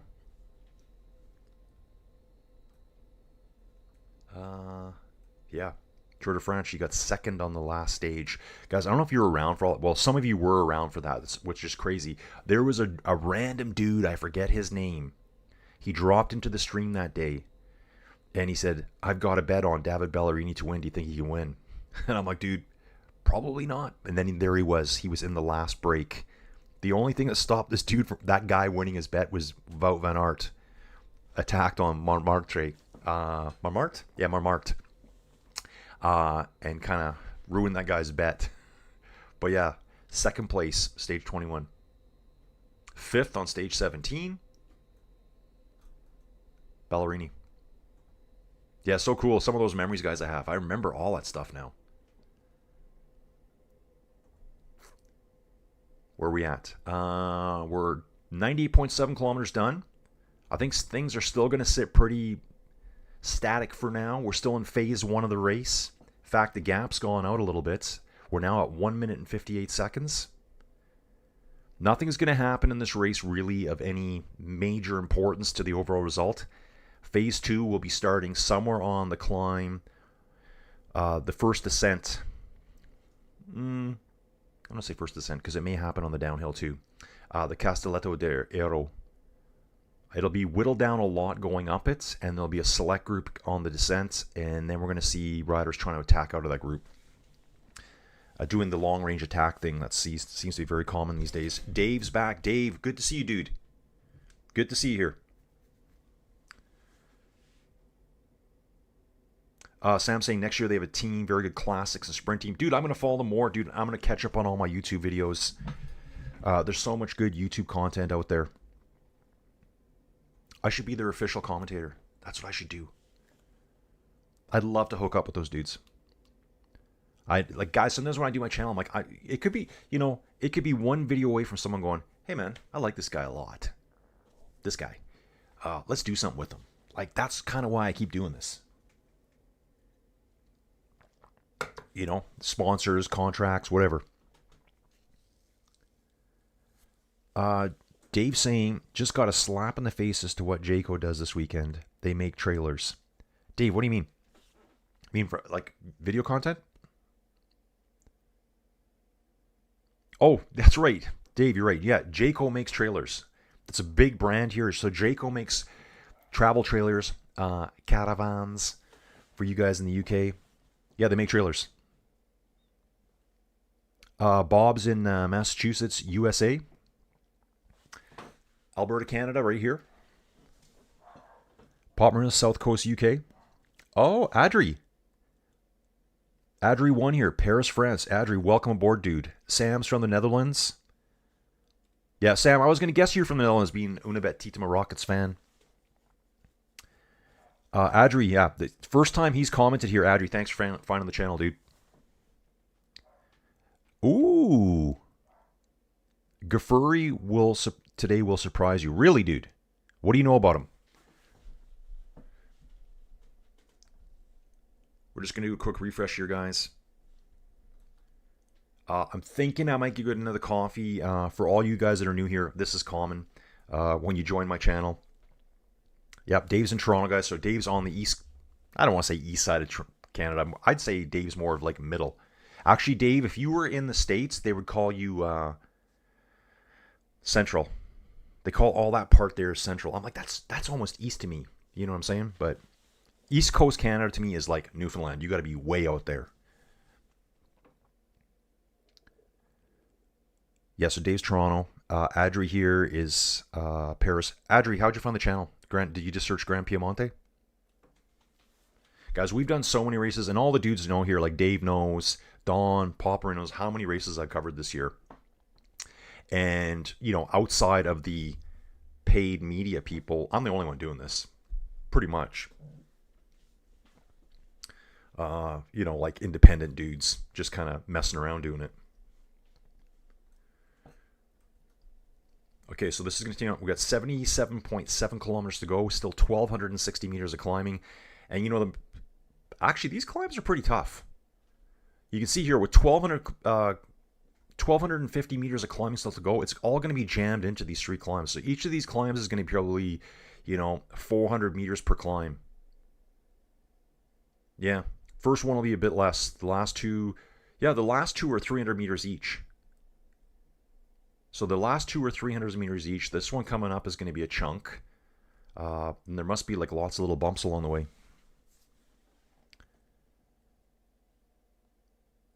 Ah, okay. Okay. Sam, I hope Lombardia will not be boring. Dude, me too. Me too. When the races are like, kind of like, well, we know who's going to win. I'm here talking the whole time. It's like, okay, what do I do today? T. Royven's back. Dude, from Mauritius himself. T. Royven. Okay, Ghaffari is from SWAT Club that won the Italian Championships. Oh, dude, yes. Dude, Adri, thanks for saying this. Is it Adri? Or do you want to be called Adril? I'm not sure if it's Adri1 or if that's supposed to be an L on the end, but it looks like a 1 to me. Let's go to the start list over here, guys. I'll do it over here. Okay, we're not doing Perry Tours. We're doing this race here, Gran Piemonte. And yeah, where's he going to be on here? Yeah, so I think you're talking about the dude that wasn't on a team and won the Italian Championships. Is that correct, dude? Yeah, so let's go back to Adri here. Ghaffari is from SWAT Club that won the Italian Championships. I do remember that. He's a gravel Italian champion, twice Zwift Academy finalist. Dude, I love Zwift Academy. Adri, do you use Zwift? So Adri just searched Gran Piemonte. Yeah, Dave. I don't get to see the Atlantic unless I travel for 2 hours by plane. Yeah, so I said Dave is on the east side, but the east side is actually so far that it's 2 hours of plane travel for Dave to get all the way to Eastern Canada. We'll follow. Dude, Adri, thanks a lot, dude. Yeah, guys, any support. If you guys know other cycling dudes that are into this kind of stuff that want like more coverage of these races. Dude, Adri, what team is Ghaffari on? I don't even know right now, because I know he got a contract quickly. Wow, dudes, I just noticed too, Zukowski's here. Nicholas Zukowski's here, the Canadian rider for Q36.5. And for some of you new dudes, you're like, okay, dude, you got too much Canadian bias. Nah, not really, dude. His dad dropped into the chat one day and chatted with us. So the dad of Nicholas Zukowski came in and chatted. I thought that was so cool, dude. I thought it was just really cool. You know, in a sense that he gets to just find a channel and see people talking about his son. That's what makes it really cool for me. Swooshkid, I am looking for a good result from Finn coming off his World Championship win. I've seen that some that are doing in Italian or Spanish, but only selected races. Yeah, Bob, you're right. There are others. Yeah, I saw a group. I don't know if there were a couple, but there's a woman and a man that do it out of Spain. They did Vuelta a Burgos, I think. They did a few races. Yeah, there's a few different groups. I guess maybe I always just think I'm doing it different because I'm just kind of doing it alone. I know there's Cycling Dane. He does it, but he's not doing these races. Adri's saying if you want a good Rico video, Men's from T-Tema did it on YouTube with Fiore del Gruppo channel. Okay. Adri's fine. Okay, thanks, dude. Poggy is 1-7 for Lombier, so bet 7-1, 7 to win 1. Get 8 back. Wow. Yeah, dude, I wouldn't bet on that. A 1-7 bet, I would never bet on that. You know, you have to put so much money into it to get any bit of money back. So you got to bet 7 to get 8 back. Yeah, and again, 1 puncture, 1, wobble on a corner, a little bit of a blockage in the wrong area, and he could be out for sure. But he's won it 4 times. Dave's going to confuse people today and tomorrow by wearing U.S. Postal jerseys.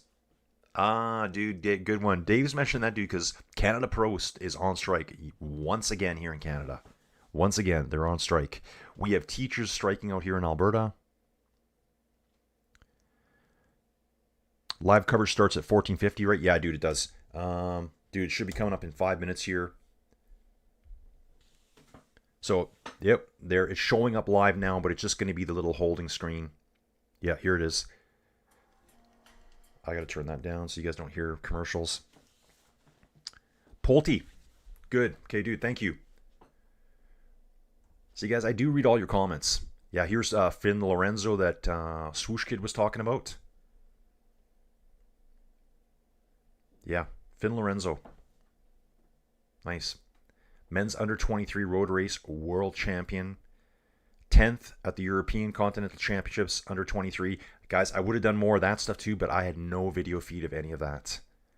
Coppa Agostini got 31st. And this race I missed altogether, the Coppa Città de San Daniele. That's a 1.2 race. That's probably why I didn't follow that one. And Team Pulte. Here he is. Mattia Gaffuri for SWAT Club. Yeah, so this is the dude, guys.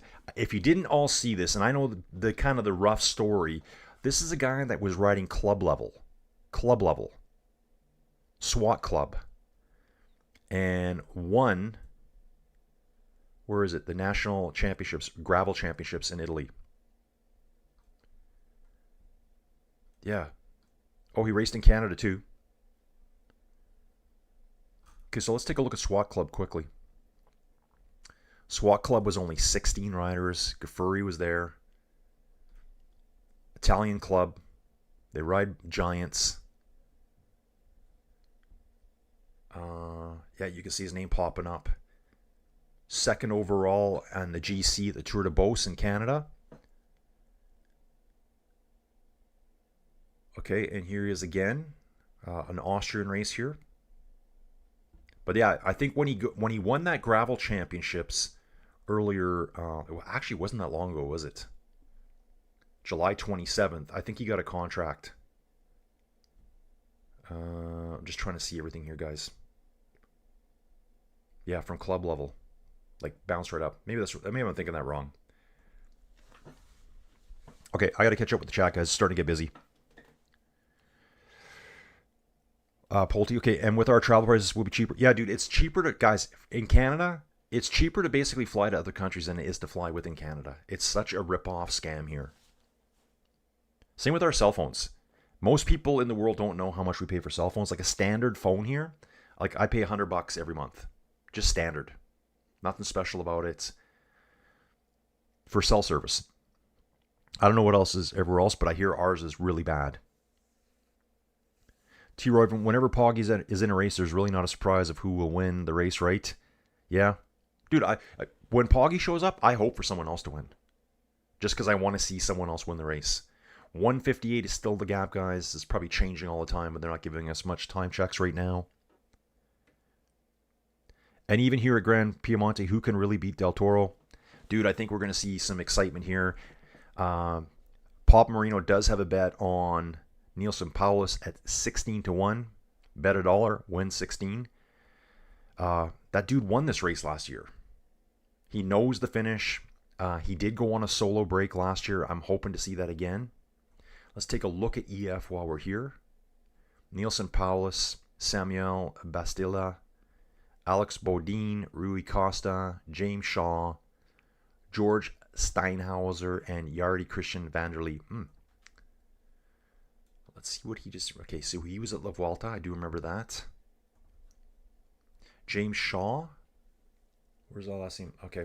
Yeah, he was at La Vuelta. Nielsen's last race. Didn't finish Giro dell'Emilia. 4th in Montreal. Maryland Cycling Classic. Probably was a favorite to win it, but he stood on the side of the road. Neutral service came up. Tried to do a wheel change. I don't know what was wrong with the wheel. They tried to get another wheel for him. Then they brought him a neutral service bike. He looked at it and just shook his head. No. I don't know what was wrong with it. Just to keep moving a little bit. Saw his team car up the road. Put his bike on his shoulder. Did a Chris Froome. Ran down the road. So I wouldn't be surprised to see Nielsen Paulus being present at the end. Adri here mentioned Gaffuri earlier. He's at the race. Dave, posties aren't even picketing most places. They know people are sick of protesters. Yeah. T. Roven, Papa saying to T. Roven, Del Toro was only 4 to 5 at the start today.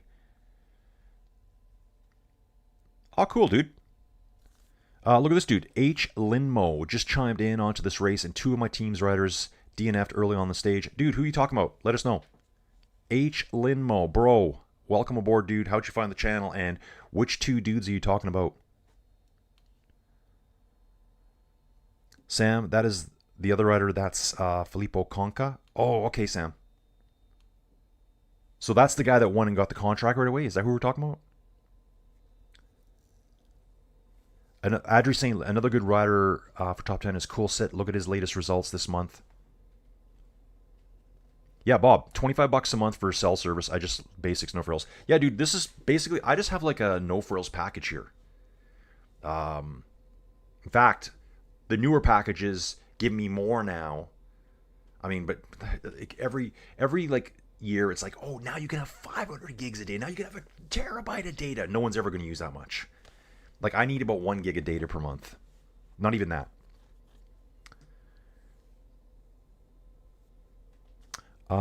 H. Limo, he's talking to Adriel. Baby Kulsit is amazing, but UnoX lost Johansson and Leknesson. Dude, they're out? Oh, geez. I didn't even know that. So, Leknesson and Johansson are already out for UnoX. So, Leknesson here. Apparently, he's already out. Dude, Linmo, how do you know that? Oh, okay. And he found the channel by searching for Gran Piemonte on YouTube. So, dude, okay, thank you. So, dude, that's what I need to know. Because, dude, I try to get everyone to come. I'm actually getting live feed now. We're looking at a blue balloon on the side of the road with an old dude just sitting there in the shadow of the balloon. 21 degrees Celsius at the race, guys. Man, you would think it was winter in Italy the way these dudes are dressed. Dude. Like, yeah, they're dressing like it's cold. Okay. Dudes, we're flipping back here. Up the Rocetta de Palafia maybe? Palafia. Pop Marino, I have live images too. They're just popping up now. The 109th edition from Dogliani to Acqui Terme, 179 kilometers, Gran Piemonte, dudes.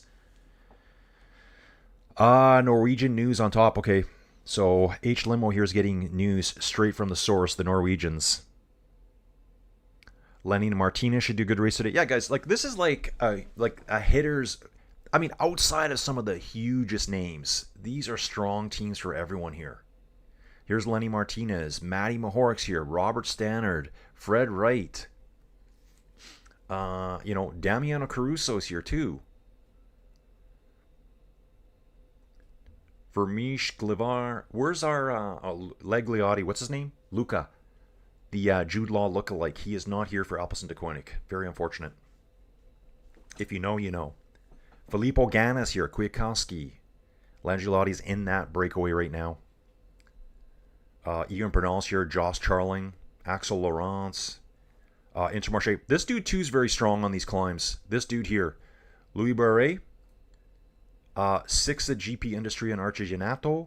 6 at GP Montreal. He was one of the last guys there in those groups when Poggy went on the big attack. He's a very strong rider. Who else do you guys want to see? Lidl Trek is here. Baggioli. Bauke Mollema. He retires at the end of this year. Could be one of Bauke's. Bauke's last race is probably this Saturday, guys. Il Lombardia. Wow. Guys, I feel like I've been watching this dude forever. Like, he had some wins. Look at this. Tour of Alberta 2015. I'm doing this tonight, guys. I live in Alberta. So in the Tour of Alberta back in 2015, 10 years ago. Yeah, Trek Factory Racing back then. He beat Adam Yates for Orica Green Edge. Holy crap. So long ago. Look at this. Tom Scoyne's got his start. I didn't know this. I wouldn't have remembered this anyways. I probably did remember it, but Hincapie Racing, that's where Tom Scoyne started. Now riding on Lidl Trek. Wow. Yeah, so we did have a stage race. It was like about 5-6 stages. Yeah, right here, stage 6. They had 6 stages in Alberta. And, you know, it didn't get all the World Tour teams, but there's a lot of teams here.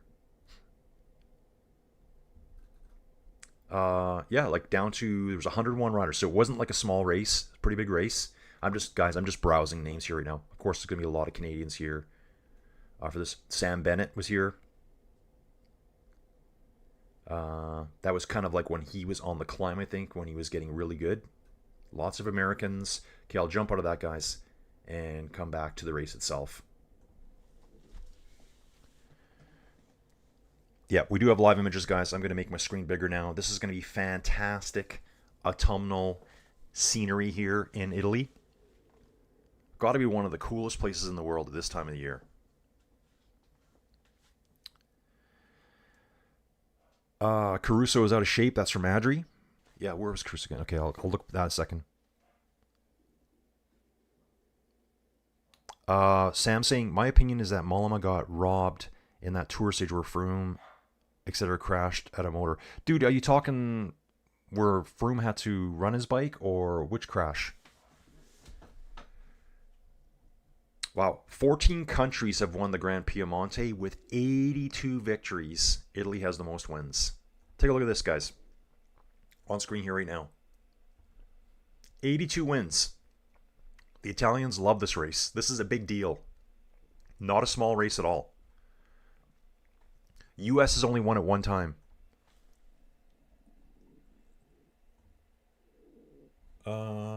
I'm just trying to see who won it for the US, if I can figure this out.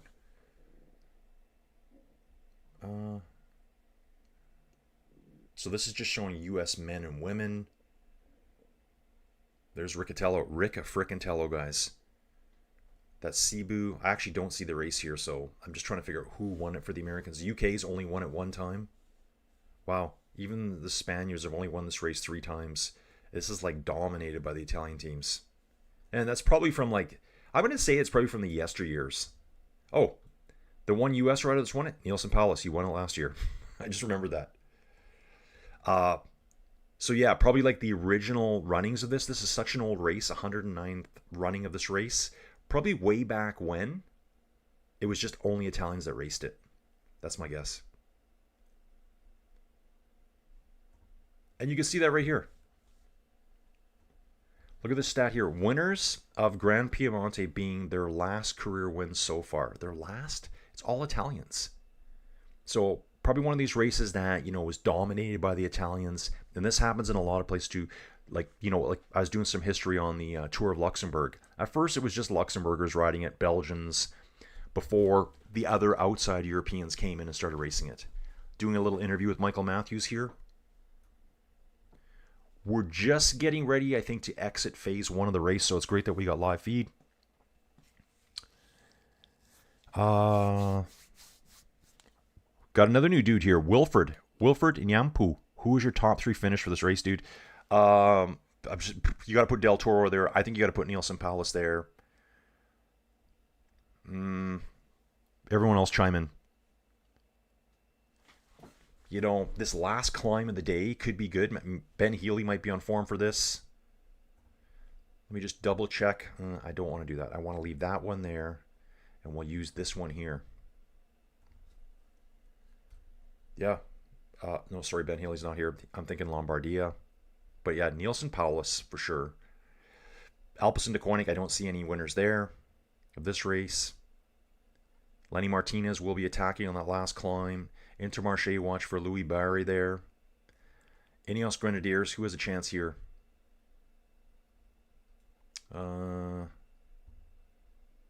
Baggioli's here for Lidl Trek. Fabio Christian for Q36.5. Just browsing, guys. Finn Lorenzo here too. Under 23 champion. Matteo Sobrero, of course, Italian here. We have Gaffuri, remember? Someone was cheering for him. Team Pulte, I've learned a lot about Team Pulte this year. I think I've been watching them now since the Vuelta a Burgos. On screen right now is Isaac Del Toro talking. This guy's amazing right now. I think he has the same number of wins this year as Poggi does now. Just different types of wins. I'm going to get caught up with the chat. Neil Paulus interview pre-race. He said he feels in good shape and is up for making it 2 in a row at Piemonte. So Sam, is that the one where you're talking about the Mont Ventoux one where Chris Froome and Richie Porte, and there was a third rider. Was that Bauke? Was that Mollema? I know there was 3 riders there. I wouldn't have known who the third was. It was Chris Froome, Porte, and one other rider. They basically, motorbike stopped. They ran into the back of them, and then Chris Froome was doing that crazy run up the hill. Watching the neutralized start from earlier today, that's what we're getting for a feed right now, guys. And then it's going to cut into it. Yeah, Dave. Okay, how did it go from late summer to late fall, early winter in less than 24 hours? Dude, that's how I feel here, dude. That is how I feel here. We're doing this, guys, right now. It's minus 3 Celsius here at home right now, guys. Minus 3 Celsius. So wherever you live, I actually hate this website. They think they're improving it. They're making it worse. Like, enough of the pop-ups. Yeah, guys, it's starting to get cold here. I'm not a fan of it at all. Oops, I need to close. Actually, I can probably back this one up. If I back this one up, we should go back to PCS here. Yeah, there we go. So yeah, I didn't know it was going to be minus 3 this morning. So everything's going to be frozen up outside again. If you want another exotic name, Alessandro Pinarello has good legs lately. That's from Adri. I think I did see his name. So they're just showing footage here now from the early break. 6 riders up the road. And I'd like to know if Quentin Hermans was there. Yeah, he was there early. I'm not sure if he stayed in that break or not. I am seeing the Alpecin de Koning rider right here. Actually, no, this is now. Sorry, dudes. This is now. Okay, let me get caught up here, guys. I just want to see something here. Yeah, this is now. That breakaway front has busted up. So the time I've been away, we've seen a change. And yeah, that's right. Quentin Hermans is there. So earlier on, he wasn't showing up in the group. They said there was 7 riders. There's obviously 6. So one of the riders earlier probably wasn't there because his name wasn't there earlier. Quentin Hermans, Jan Tratnik, and Adne Holter. We went through all these riders earlier. And 44 seconds back, Jasper Sutherland, Matteo Trentin, and Odd Christian Eiking. 2 minutes back from the front to the main peloton here. So it's time for them to start working, guys. Time to get working. Pop Marino, thinking Del Toro, Paulus, and O'Connor making up the podium. Renee's back. Renee, thanks for being here. Tobias Lund Anderson has been on fire lately. He could challenge for a win today. Dude, let's take a look at him. I love all these Norwegian riders, dude. Tobias. Yeah, Tobias is the brother. He's got a twin brother, Anders. Are they twins? Yeah, they're twins. So Tobias, 6th place at the Tour de France, guys. Like, come on. That's 520 UCI points. 520, guys. This is why they're going World Tour next year. 7th place at Tree Valley Veracine, which I missed that race, dudes. I actually had that stream set up to stream. I made the stream, And then I think I put it private the night before, thinking, I don't know if I'm going to be able to make it. Did Coppa Agostini, Giro dell'Emilia. Yeah, this guy's a great cyclist. And coming back here. Coming around for a 709er. Boom, and there we go, guys. Coming around for a 709er. Dave saying, of the Perry-Pont brothers, just to hear that name a lot. Yeah, Perry-Pont. Wilford's asking, Papa, you think Paulus will make it to top 3 podium? Dude, I do. Winner last year, knows how to win the race. Dude, Wilford, I'm saying, so we always talk about like phase. I just made this up. No one else does it. No one else here says phase 1 and phase 2. It's just me. So when I say we, I just mean me. I kind of just make phase, phase 1 is the kind of the setup. Phase 2 is where it's going to take off. I think phase 2 starts on this climb at the Castelletto de Aero coming up right now. Last year, Paulus was able to get away on the descent and solo all the way to the victory. Just see the Jake Olula rider drop his bottle here. So I never got to see that attack go off when this 6 got busted into 2 groups of 3.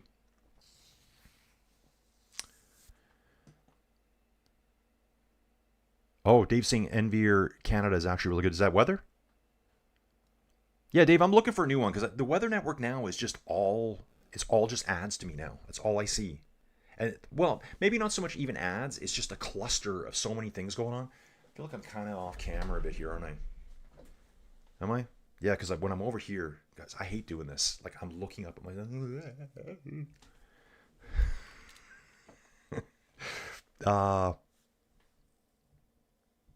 Oh, Tobias... yeah, there's another one. Dude, I forgot about that. Oh, yeah, for picnic. Okay, we're coming back here, dudes. Where is he? Yeah. Dudes, look at this. That's right. There's Tobias. Okay, yeah. So I'm taking the names and mixing up in my head. So Tobias Halland Johansson for Uno X. That's the dude that got 6th place at Tour de France. There's also Tobias Lund Anderson. And yes, dude, you're right. Coppa Bernocchi, 2nd place, 11th at Paris-Chauny. Chauny, I didn't cover that race. Britannia Classic 9th. Ada Classics 13th. Ada Classic, that's where Rory held on for the long breakaway of the day. Just staying ahead of the sprinters that were coming in fast. Look at the sprinters that came behind. Arnaud Delis, Paul Magne, Philipsen, Danny Van Poppel, Mr. Bing Bong, Mr. Pinballer, Fred Wright. Like, all the names are up there, guys. Biniam Girmay, 8th place. Okay. Let's get it, dudes. Yeah, the Uno X, yeah. Okay, Limo, I now understand what you're saying. Yeah, so the other dude, the Tour de France guy, 6th place, he's out. That's straight from the Norwegian news sources, guys. We've got secret sources here over at Inside Cycling World. Helmos from Picnic also trained near there. Okay. Let's take a look at Helmos. I did just see his name there. Didn't I see his name? No. Okay, where did we see Helmos' name? Because he's not here. Anyway, guys, we'll figure this all out. Wow. 53 riders will race Gran Piemonte for the first time. The oldest one among the newcomers is Jan Tratnik. Wow. At 35 years old, this is the first time he's been here to this race. That was on the video feed, guys. Now, they're on this climb. This is where the race, I think, is going to start taking off.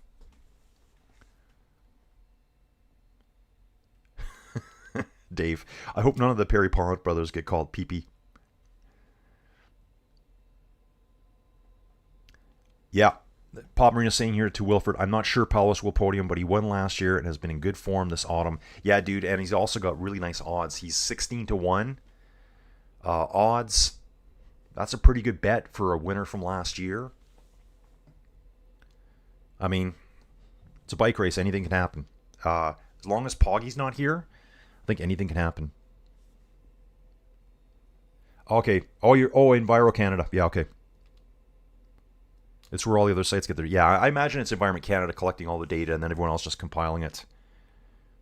Oh, is her... Dude, I didn't even know Hershey was here. Yeah, dude, you're right. If Mark Hershey's here, there he is.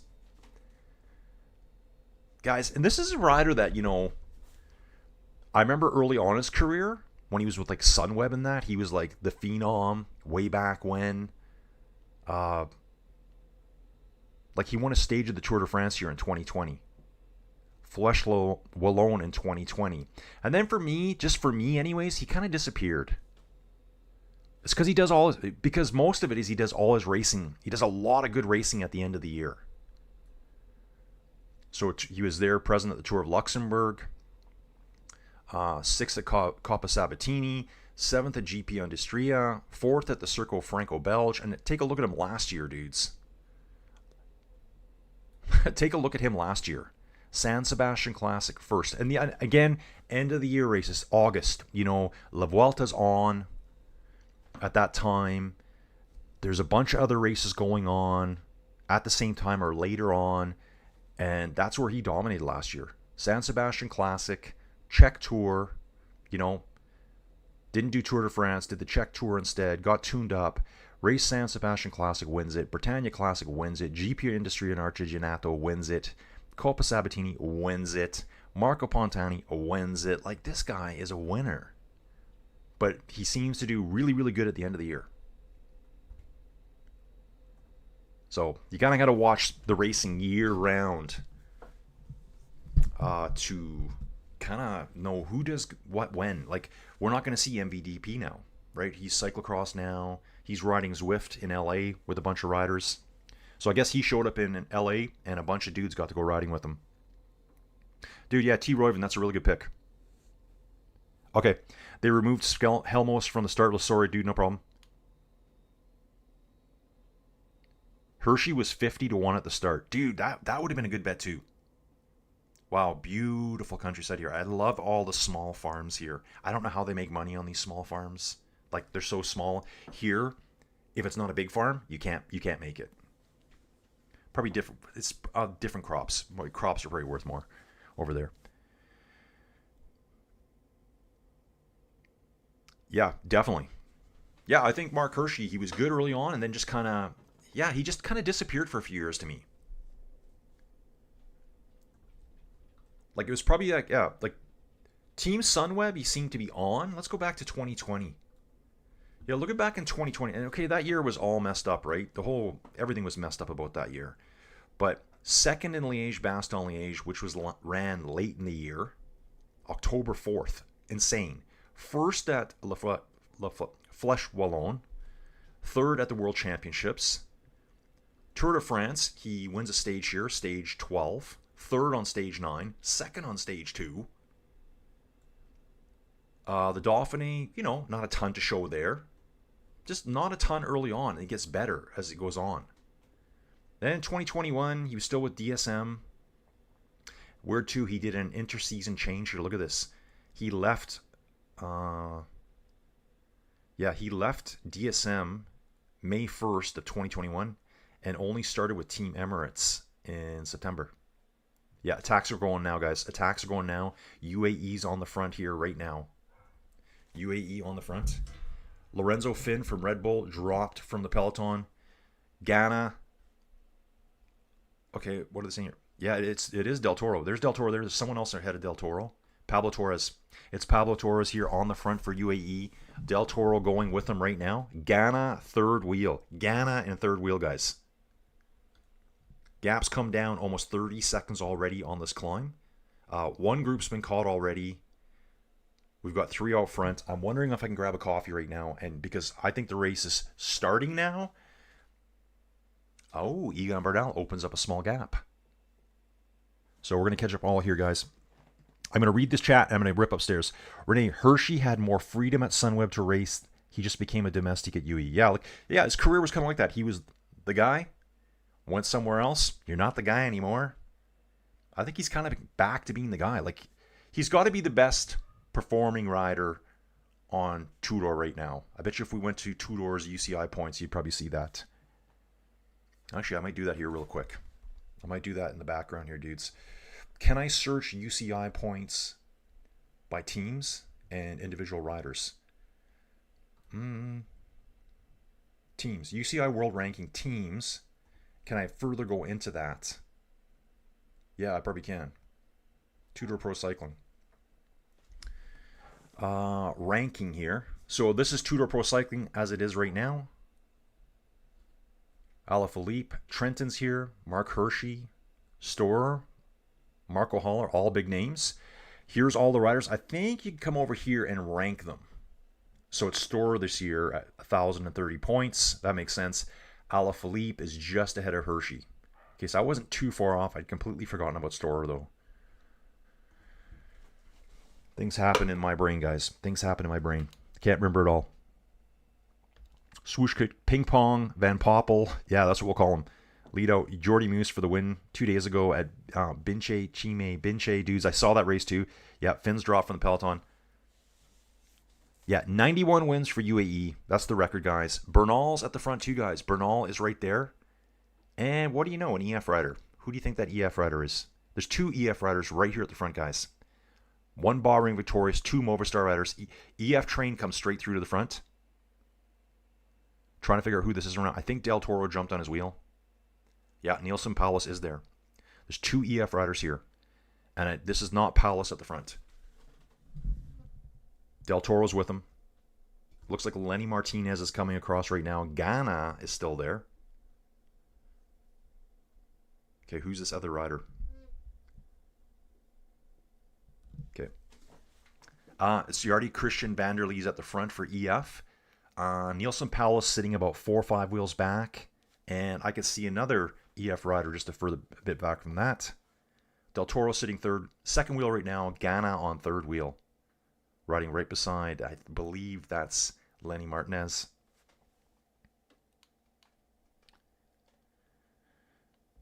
Sivakov pushing. Yeah, it was Sivakov. Rusticles. I see there are 2 Canadian riders in the Santa Catarina, Brazil. Dude, I haven't seen that yet. Attacks on the climb. Del Toro covering everything. Yeah, guys, this is where it's going to start now. The peloton's going to be blown apart right here on this climb. There'll be some dudes coming back on the descent, though. But we're going to eliminate a big chunk of the peloton here, I believe. Just looking for some numbers here as to what we got left. Let me take a look here for UAE right now. Oh, we want to come back here. Not Hershey. Okay, sorry guys. I'm really stuck here right now. Okay, let me think out loud to myself. Okay, so here's UAE. We got Del Toro, Covey, Langen, Novak, Sambanello, Sivakov. Another attack by EF here. Attack by EF at the front. Just looking for a number, dudes. Not Palace. It's not Palace. It's Vanderlee again. Vanderlee goes for the second time, guys, and does get a gap right away. Vanderlee has a gap right away. Big gap, too. So really strong acceleration there. Quickly pulls out. 1 rider sprinting across now. A 3rd rider. Then back to the peloton. So 3 are trying to jump up to Vanderlee right now. Looks like 1's going to make it. The second one? Not sure. And once we get out of the trees, I'll try to give you a rough estimate. Here goes an attack by a Bahrain rider. This looks like Matty Mahoric to me. Is that Matty Mahoric? No, Zambini. Number 27 here. Eduardo Zambini. Mahoric is number 24. 2 riders up front. The EF rider is up front right now with 1 other rider here. We're going to find out who that is. Jardy Christian Vanderlee. Hang on a second here. Hang on. Okay, this makes more sense now. No. Yeah, it is right. Is Dunbar. So Dunbar was jumping across. It was a helicopter shot, guys. I could see a colored jersey. From the distance, I couldn't even tell what color it was. EF is very hard, easy to tell. So Vanderlee's up front with Eddie Dunbar. Interesting, Eddie Dunbar here.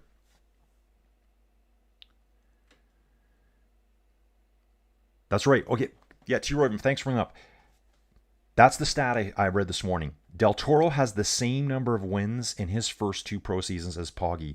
So When Poggi started 19 and 20, I think that's what it was, 19 and 20, he had 17 wins. Del Toro, same thing, 17 wins. So Del Toro could outperform Poggi in his first 2 pro seasons, I guess is what the stat is. Palmer is saying, yeah, UAE did a good job signing Del Toro from that Mexican club team at the start of 2024. Yeah, man, smart finding these riders. Peloton is still quite large at 40 to 50. Yeah, it's a good group here. We'll let this zoom out a little bit. Single file riding right now. I'm waiting for some of those helicopter shots, you know, where they're hovering and they're riding along the tops of the ridge lines. All you new guys, we do get into some geology and geography talk here once in a while. I am a geologist. Tom Schenk, dude, oh, he retracted his message. He was going to say something positive, and he retracted it. Tom, welcome aboard, dude. Thanks for finding the channel, man. We do this a lot. I've got a ton of videos. Guys, I think I looked yesterday. What was it? I don't know. It was 430 videos or something. 418. I can't remember now.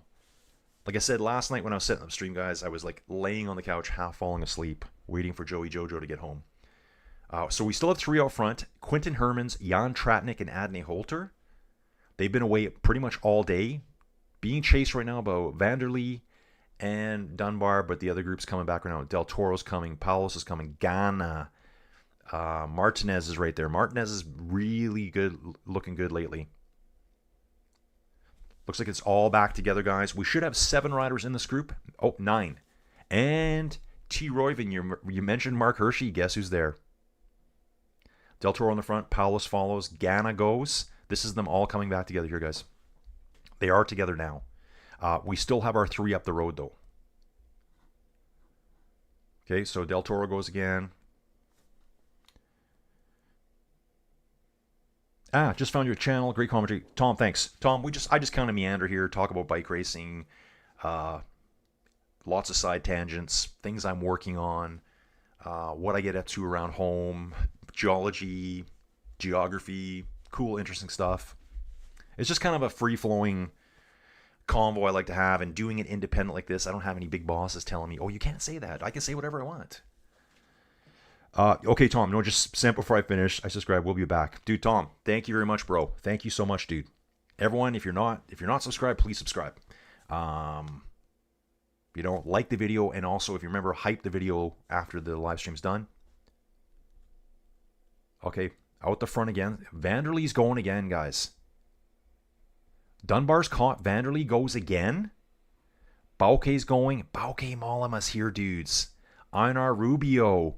Been a while since I've seen this dude, too. Einar Rubio. Okay, so Tour de France. That's probably where I mostly focused on this year, is probably Tour de France. Mark Hershey, Einar Rubio, Lorenzo Malisi here for Movistar. Bauke Mollema for Lidl Trek. Ion Izagirre. Spanish rider Yardi Christian Vanderlee. Ooh, Hershey finds himself in a good spot here, guys. Going over the top, we have 6 riders chasing 3 up the road, dudes. So Nielsen Paulos is not in the front 6. They're just sitting about 20 seconds back right now. And that group's a pretty good sized. But we probably lost a good chunk of the riders. Maybe about half the peloton's been reduced now. Once again, look, I just saw a flash of Egan Bernal there riding maybe second from the front in, let's call it the main peloton. This first chase group here, 6 riders, and we still have 3 up the road. Gap's down to 50 seconds now. Yeah, Tom, thanks for dropping in, man. Bauke is also there. He's doing the Malamalan. His rocking riding style. Yeah, dude, I love seeing him here. He retires this year. I feel like, yeah, he's part of my, the history of me watching cycling. I mean, I go back a lot further than that, but he's been a name that's been around forever. So 3 riders up front, guys. Quinten Hermans, Jan Tratnik, his debut at the race, if you can believe that, and Adne Holter. Best finish, guys, at Gran Piemonte. Mark Hershey finished 2nd in 2023. Bauke Mollema, way back in 2010, finished 8th. Yeah, dudes. Mark Hershey, dudes. Like, I've learned so much about him just doing this, hanging out with you dudes and looking at the stats. Part of me doing this, I'm looking at the stats every day going, what? Really? You just forget all this stuff real quick. You remember a race, then you, half the time I don't remember it either. I watch a race and then 3 weeks later I don't remember who won the race. So I'm constantly on Pro Cycling Stats studying it. Okay, what's going on here? One of the Movistar riders is pushing hard on the front here. We have Einar Rubio and Lorenzo Malesi here. Guys, I am going to grab another coffee. I'm going to definitely need a nature break here. At 44.5 kilometers to go, this dude cannot make it that long. So why don't I go do that right now? We're on the descent. Sivakov's pulling here too in the peloton, the main group. We have, yeah, so our main dudes, so like your main guys, Del Toro, Paulus and that, they're currently about, 25 seconds behind the 6-rider break up front here. Vanderlee's in a really nice position for Paulus for later. Dudes, I'll be right back. No attacking me whilst I'm on a nature break.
dudes. I'm back. Dudes, we are back. Sorry, it took longer than I thought.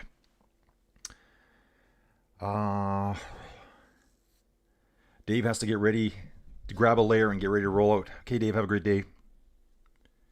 Dude, Mike, hilarious.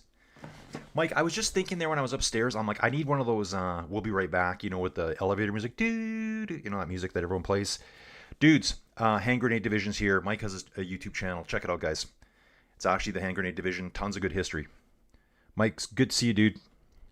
He can play your theme song when you get out at the IWC for dramatic re-entrance. The water closet. Sorry, dude. Water closet. WC is the water closet.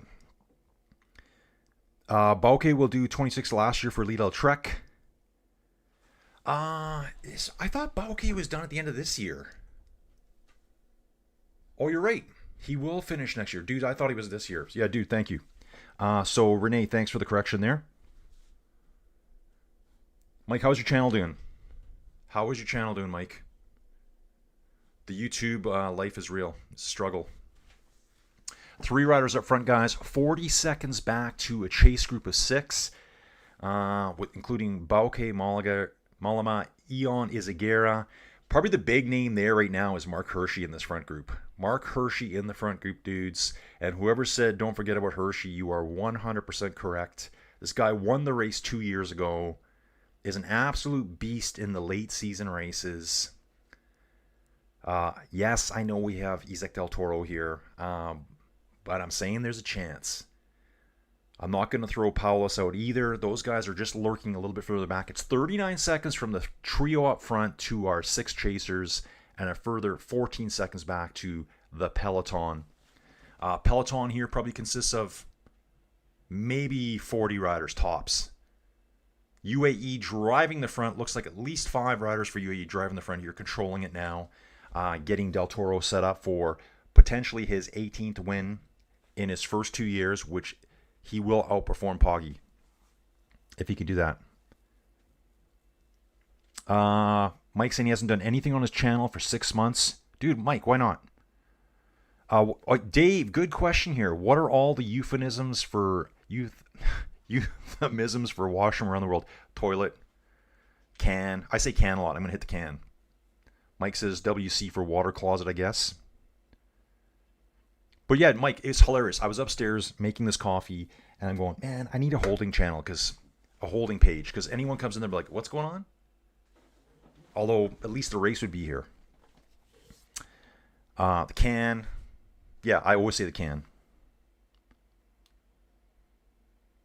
Living the good life, otherwise enjoy the race. Fellows. Mike, thanks for dropping in, dude. We got to get together sometime. But yeah, guys, go check out Mike's channel, Hand Grenade Division, if you're into like World War II history and stuff. It's got some good stuff on there. Okay, guys, we're definitely in phase 2 now. It's just kind of like, and it's not an easy prediction, guys. We knew the race was probably going to light up on the Castelletto de Ero here, and it definitely did on the ascent, actually. I thought it might have actually taken off on the descent, but they went all out on the ascent, whittled down the field real quick. Mike saying you could double up your thumbnail just as a hold page. Adios. Okay, Mike. See you later, dude. Take it easy. Adri saying if UAE doesn't close the gap, dude, they're working harder right now. We're just getting like mostly helicopter shots here, I think, because of the terrain. I did see 5 or 6 UAE riders all pulling at the front of that peloton there. So Adri's saying if UAE doesn't close the gap, it's going to be complicated to close. Then a group of 9. Big work needed now. And Dave's saying goodbye to Mike. Yeah, dude, Dave, I've known Mike since grade 10 of high school. So, like, I met him in the first semester of social studies, grade 10. So I would have been, I don't know, 15 years old. So I've known Mike 40 years, over 40 years, if you can believe that. You can say the Lulu for toilets. Oh, the loo. Yeah, the loo. That's right. Yeah, in the UK they say the loo. You go to the loo, the bathroom, the water closet. I don't hear that very often. The can. Oh, I guess in the Navy they say the head. That's another one. They say the head. Yeah, if these 6 here can hook up with those front front three, that's going to give them a lot more firepower. It's still saying 39-second gap. I want to keep refreshing this now here, guys, and get this back together. What time are we looking at? 7:34 in the morning. So 35 Ks to go. We're under an hour to go, obviously. And that'll give me a good start to my day as to what I'm going to be doing here. Oh, 10 o'clock. I have that YouTube thing I'm doing. Nice. Those are the best thing. They know where all the skeletons are. Yeah, totally. Yeah, so I met Mike. I sat right behind him, I think. In social studies, grade 10. So that would have been 1980, 84, 85, right there. 85? I don't know. I graduated in 87, so 84. Yeah, 15 years old. So I've known Mike 41 years. Sometimes we see each other a lot, and then we don't see each other forever. And then we see each other, and then we don't. So I should drive down to his house one day and take him out for coffee, lunch, whatever. We can talk about all of our life failures. It's all good. But yeah, Mike does have a channel. He says he hasn't done nothing in 6 months. I was going to ask, how come I haven't seen nothing? Well, that's probably why, because I am subscribed to him. It's a nice story why it's called the Lou, coming from Waterloo. Really? Really? So why is it called the Lou from Waterloo? Because they got pissed on? How about that? Can I say that? So the Lou is named after Waterloo, which was what, the big battle that they had? 36 kilometers to go here, guys. Actually, I think my video feed is further ahead than PCS's right now. They're saying 35.5 kilometers, 37 seconds back to the chase group, 58 back to the peloton. UAE is going to have to start pulling this in. I'd love to see Del Toro get his 18th win. It'd be a cool stat, you know. I bet you most people would look back and think no one's going to do as good as what Poggy did. Well, here's a dude that is. Isaac Del Toro. Bauke Mollema is right there, dudes. So we have Jardy Christian Vanderlee, Ion Izagirre, Bauke Mollema, Lorenzo Malisi, Einar Rubio, and Mark Hirschi. Mark Hirschi, like, yeah, he's just that good dude you don't think of. He's so good in these races. He did an epic attack at Luxembourg as well. If you guys were here for watching that on the channel, Mark Hirschi put in a huge attack. I think it was the last stage. It didn't work, but he went for it. He attacked on the descent and got away. And they pulled him back probably within 200 meters, maybe 150 meters of the finish of that little castle. I forget the name of it now. There's a little famous castle there right in the town. And they just pulled him back there. And by they, McNulty won it. I wouldn't even remember that. McNulty and Skelmos, Carapaz, Matisse Rondell. Oh yeah, one of his two-door teammates did really well. This guy was in that final break with him. Wow. That's what I mean. So the Skoda Tour was what, September? And I've already forgotten who won it. But yeah, put your money on this dude. He's only 27 years old as well. I feel like he's been around forever. Because, you know, first would have been watching him in 2019, 2020, doing well, and then he just kind of like disappeared. Actually, you can probably see it here. Yeah, the numbers don't really show it in PCS that well. You know, he did have a good year in 2020. He was ranked number 19 on PCS stats, similar to UCI, but not the same. And then 21, 22, he kind of fell off. 23, he was back at UAE, and he did start getting back on form. Maybe just finding the right races to do. 2024 was his best year so far. He was number 4 worldwide ranked on PCS. So this is his style of race. Can he hang on this final climb? Can UAE bring them back? The front three up front are not giving up either. They're riding hard. They're holding it at 37 seconds right now. It's actually at 40 seconds over here. And yep, now PCS is showing 41 seconds. 3 riders, Quinten Hermans, Jan Tratnik, and Adne Holter. Okay. Dave's saying, I've known my longest friend since I was about 8. Looks like his name, is it Al? Al, I owe him lunch. Wilford saying Del Toro is on the way to the win. Yeah, dude, I can see UAE working hard. Oh, yeah. If you're with a bunch of mates, sometimes you'll hear them say, I'm off to the crapper. Dude, I've heard that before. Yeah, I was to say I got to hit the can. That's my line. Hit the can. I don't know why. I must have picked it up from somewhere. I don't say bathroom or washroom. Unless, I guess I'm with people I don't know very well. I'd say, oh yeah, I got to hit the bathroom. Yeah, I would say bathroom, not washroom. A good friend will help you move a house. A really good friend will help you move a body. That's right, Rusticles. That's right. Yeah, who do you call when you got to get rid of a body? Your best friend. Ah, Waterloo was a trade name of early 20th century company that used to build iron cisterns. It's like Kleenex. Yeah, okay. They just generalized the name. Okay. The John. Oh, the John. Yeah, the John. Got to hit the John. Let's check out Eon Izagara here for Cofidis. 36 years old, this dude, man. This name has been around forever. Look at this Euskadi when they were a World Tour team. 2011 through 2013. Movistar. Rode for Bahrain Merida. Oh, it is. Bahrain Merida was back then. Okay. Astana Premier Tech. That's right. Premier Tech was on another team for a while. And Cofidis up. He's going to ride through that with them up through 2026. Won 2 stages at the Tour de France. Wow, separated by 7 years. 2016 and 2023. Won the GC of the Tour of Poland way back in 2015. Insane. Won a stage at the Giro in 2012, guys. 2012. Won a stage at the Giro. I want to see what stage it was. It was stage 16.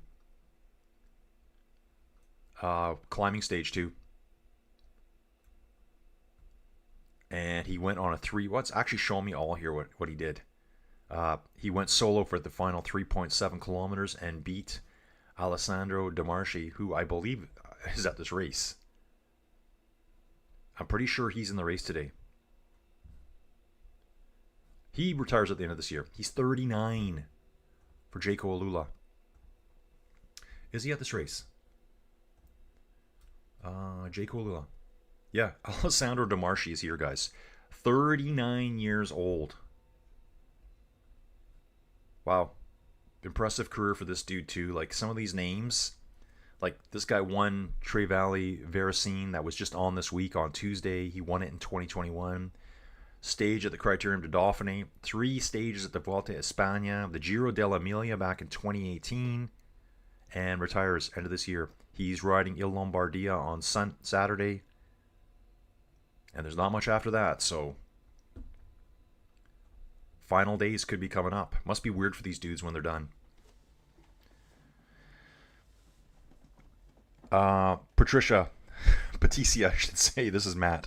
Colin, miss you when Poggy won the Eurochamps. Yeah, dude, sorry, couldn't make it. I was at the hospital the night before with Joey's mom, and we got home too late for me to get my brain working for tomorrow. I was up too early that morning doing the women's race. I was out too long doing stuff all that day. I was just fried. Rusticles, the bogs. The bogs? I've never heard that. The shitter, traps, jacks, shooting reins. I'm uncouth. Dude, same here. I am Mr. King of the uncouth. Join the club, guys. Special Inside Cycling World Club, the uncouth. Become one. Partner, did the early Canadian sellers not have access to plumbing and literally have to go in a tin can? Dude, I don't even know. That's a good... Dude, like way back when, they used to like wipe their butts with like the Sears catalog. That was a big thing back then. Dude, like when you think about it, I don't know how people survived back then. I honestly don't know.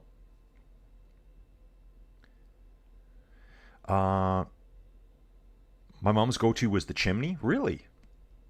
I was once told the flush toilet was invented by John Crapper. It wasn't John, it was Thomas Crapper. Dude, I think I've heard that too. I don't know if that's real or not, but... Lou from French Gardes Lou used to shout out before chucking out. Oh, really? Yeah, because in the old day, guys, they used to just throw it out the window. You piss and shit in a bucket overnight and you just throw it out the window in the morning. Screw it. Guys, that book I'm listening to, I always make the distinction, The Little Ice Age. It's absolutely fascinating. And I need to go back and listen to it again and like record all the cool things I learned. And maybe you guys know this, but they used to drink so much back then because it was safer than drinking water. And it totally makes sense now. So like they would have wine for breakfast, wine for lunch, every freaking meal because it was safer than drinking water. You drank water back then, you died. Because the water, all the water sources were so contaminated with human waste. Like, disgusting. I also heard another one this morning, guys, and hopefully this doesn't cause controversy. They were talking about British farmers, like people that worked the lands for the lords. They said their like quality of existence was like less than slaves in the American slave, whatever you want to call it. They said it was like they lived in absolute squalor. Yeah, just horrendous the conditions that the British lived in back then, working the lands for people that owned it. They were just nothing. 28 kilometers to go here, guys. Actually, 26.6 over here. So it's bouncing around a little bit here for me. And again, I'm just listening to it going, what? Really? It's a book I got for free on Audible. The next one I'm doing is the 25 biggest things about... I think it's like how they discover things about evolution through animal fossils. Aaron came by last weekend for Euro Men's Road Race, and there was no ICW, so I figured Colin just had gotten taken out by a waving cabo at the beach, and he never said to go to. Yeah, no, dude, I was just too wiped out. Yeah, dude, thanks, Aaron. Hope everything is peace with Joey Jojo's family, dude. Yeah, like we got to get her mom out of the hospital. And I know she won't do treatment. She says she doesn't want chemo. She doesn't want radiation treatment. So we just got to get her home. In behind the house, there's a little shack with a half moon carved out of the door. What is it? It's the outhouse. The group in front is really well. The chase still hasn't caught them. Oh, dude, that sounds good. The World Explained in 5 Drinks is a good anthropological read. Yeah, dude, that's what I found about this little Ice Age book. It's not in promotion of... Because they talked about the medieval warm period. They talk now it's all into the little Ice Age. So half the book was the warm period. The other half is the cold period. It's not pro-con, climate change, global warming, anything. In fact, he does say temperatures are definitely rising right now. 100%. And he does say man-made a lot too. 100%. But it's just all the cool stats. You know, like I was telling one friend, like they were talking about, I think it was one of the outposts in Greenland where they recorded stuff from like diaries of like, the churches were really good for documenting everything. They had the time to do it. And they were saying at one point they hadn't seen a ship from the homeland in over 80 years. They were just kind of like left to their own. Why? Because the warm period was ending, the cold period was starting, and all the ice just came in and they could never get back to them. Eventually, they had to abandon those colonies and leave. But the ships just weren't going there anymore. I mean, that warm period is how the Vikings got to dominate. 3 riders still up front, down to 24 seconds. It's 26 seconds back to the main GC peloton. Yeah, Dave. And we were living in the stupid period. See U.S. politics. I know, dude. I know. And Tim Hortons put their prices up, Dave. First time in 3 years, Tim Hortons has put their prices up on their coffee due to these stupid tariffs.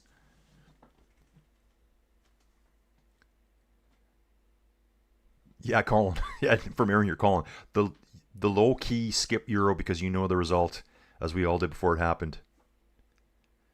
Matt saying, dude, have a great trip in Cabo. I need to go spend... Dude, it's so that's coming up on the 30th of the month. So, dude, yeah, I'm looking forward to going there. I just found out, though, too, I think I said last week, dudes, just looking at the race here, too, it is 50 seconds from the front to the peloton. We're going up the same climb again. We came through the finish line already. It's going to absolutely implode going up this climb here. They're going to see these gaps come way down. Get ready to see UAE putting some watts down, guys. So when I go to Cabo on the 30th, okay, October has 31 days. Yeah, okay, Halloween. So we'll do Day of the Dead down there. Does that make sense? I guess I'm doing some commentary for the Echelon Racing League. I think it's both days. I think it's the Saturday and the Sunday. I'm like, oh, not both days, but I've committed to it. So I got to get that figured out. Actually, anything politics these days, yeah, there's always something to protest.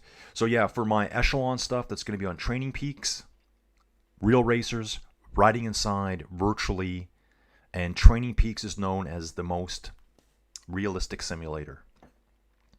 It's got road surfaces implemented in it. There's crosswinds that affect the race. Really good drafting, good braking. So you got to brake on the corners in this one.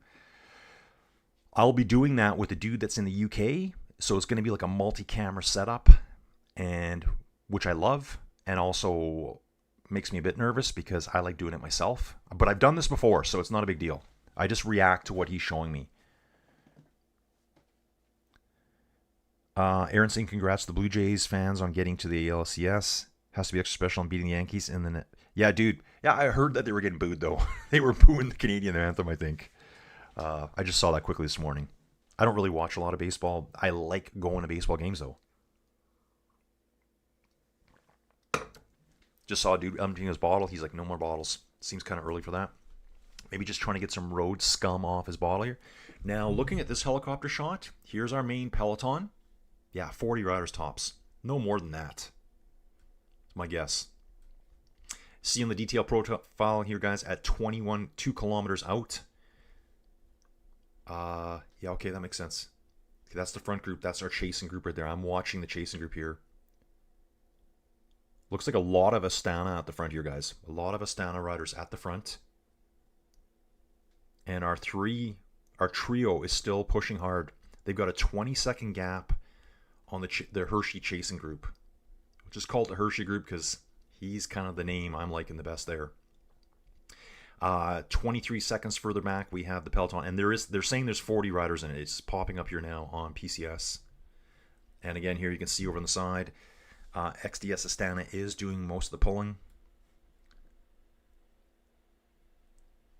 And coming up here, Tobias Halland Johansson. I thought he was already out. That's what we heard earlier. I never saw that pop up, but it was just someone here commented. I think it was Hinmo was saying that he heard through somewhere else that he was out. Aaron, I wonder how the news out of the Mideast and the Gaza-Israel peace deal will affect the IPT decisions and cycling protests in general. Yeah, I guess they're told I see that stuff every day. I hear there's going to be a truce, and then I hear someone's getting bombed or something's blowing up, and I'm like, I don't know what's going on. Well, dude, I did hear, Aaron, I heard that Israel Permatex already said they're doing a full rebrand, and I guess it's Sylvan Adams is the one that people don't like. He's going to step away from day-to-day operations. Aaron, there's been a few people announced for Il Lombardia. Actually, you know what? There might be a lot more now. Yeah, because they're showing up here. You can see like Primo, Storer, Skelmos, Nielsen Paulus, Ben Healy, Romain Gregoire, Onley, Isaac Del Toro. If I go to the race itself, Il Lombardia, let's see if we can see this. Yeah, dude, you can. So they are here. Poggi, Del Toro, Micah, Novak, Sivakov, Javine, Yates. Woo! There's a Tour de France winning team right there. I thought Philipsen said he was going to... Really? I thought he was going to it. Alpecin de Koenig's team? Well, I don't really expect a lot there. Arkea B&B. The Gernlich brothers are out there. Cofidis, Decathlon, yeah. UAE looks strong. EF looks good too, though. I like the looks of UF here. EF. Ben Healy again. Carapats. Paulus. Rafferty. Groupama has Romain Gregoire. His most recent win, stage 5 at Luxembourg. That's where they caught Mark Hershey. At that very last stage, they passed him like with 150 meters to go. Tour of Britain, he won that one. GC. Okay, dudes, let me stay focused on this now. 13 seconds back from the trio to our group of 6, the Hershey group, and from there it's 29 seconds back to the chasing peloton of 40 riders. And I'm going to have a read here. Paul Maurice and Del Toro, Ghana, and Bernal to launch on the final climb. So Aaron, yeah, the start list is there, dude. Looks like it's all there. Actually, you know what? I'm going to bounce back for 1 second because I thought it said Jasper Philipsen. What race was I looking at then? No, it would have shown up here. Okay, I guess I'm making stuff up in my head. Maybe I dreamed it. I dreamed that Jasper was going to win Il Lombardia. Dave saying they were protesting downtown yesterday as I was leaving. Okay. Adri's got to head out. I have to leave you. Thank you for the nice chat. Subscribe to the channel. Talk soon. Adri, thanks for being here, dude. And thank you for your cycling knowledge. I appreciate it, dude. I know a lot of you guys know a ton of stuff about cycling and probably a lot more than me. So Adri, dude, thank you so much. Hope to see you again soon. Dude, be back on Saturday. I'm going to stream all of Il Lombardia. I will be around for the entire race. Whatever it is, 5-6 hours, we're in. Wilford, Del Toro will give everything on the final climb. I think, yeah, dude, they have to light it up on that final climb. That's the only way they're going to bring him back now. They need to bring this entire 42 seconds back right now. I'm just going to scroll down a bit here, guys. So, yeah, you can kind of see what we need to see here. After the top of the climb, it's just a runaway. From the top of the climb, looks like it's, what, about 164? It's 15 kilometers to the finish. And it's downhill, you know, 6 kilometers. Then it's flat with a couple of bumps for the final 9 kilometers. So if you can get a bit of a gap over that top, you want to be the first over that hill and have a gap and know how to descend. This race sounds like an Italian cheese. The truffles out of this region are amazing, as are the pasta dishes with them. Dude, I don't think I've ever had truffles. I don't think I've ever had it. I've had like truffle flavored oils maybe. Oh, here we go right now. Here we go right now, guys. It's going off. Del Toro's already going. Del Toro is on the attack right now. Yeah, here we go. EF right there. That must be Paulus chasing him. Lenny Martinez in third. Actually, that's Del Toro. Sorry, Paulus is further back. There's 2 EF riders here.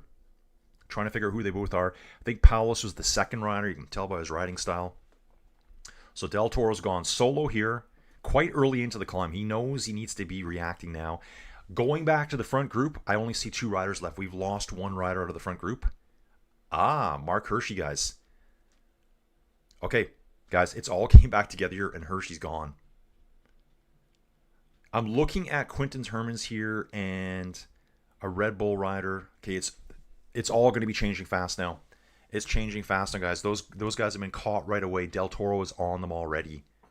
He's joined Group 2.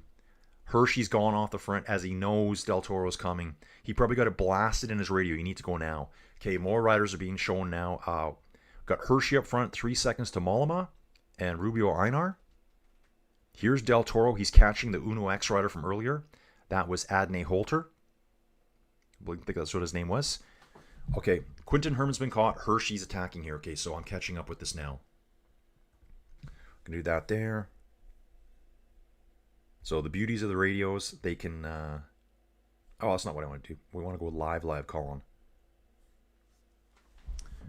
Okay, that's Herman's being caught. We've got 1 EF rider. It's not Nielsen Paulus with Del Toro. Jardy Christian Van. Man, this guy's a work beast today. He's countering all the moves. He's done 2 major attacks by himself. And he's going with Del Toro here. He's gone with Del Toro. I don't see Paulus right now. There's so much action at the front here, guys. There's so many groups. I've got 5 groups on the road we're trying to cover here. They're all sandwiched together.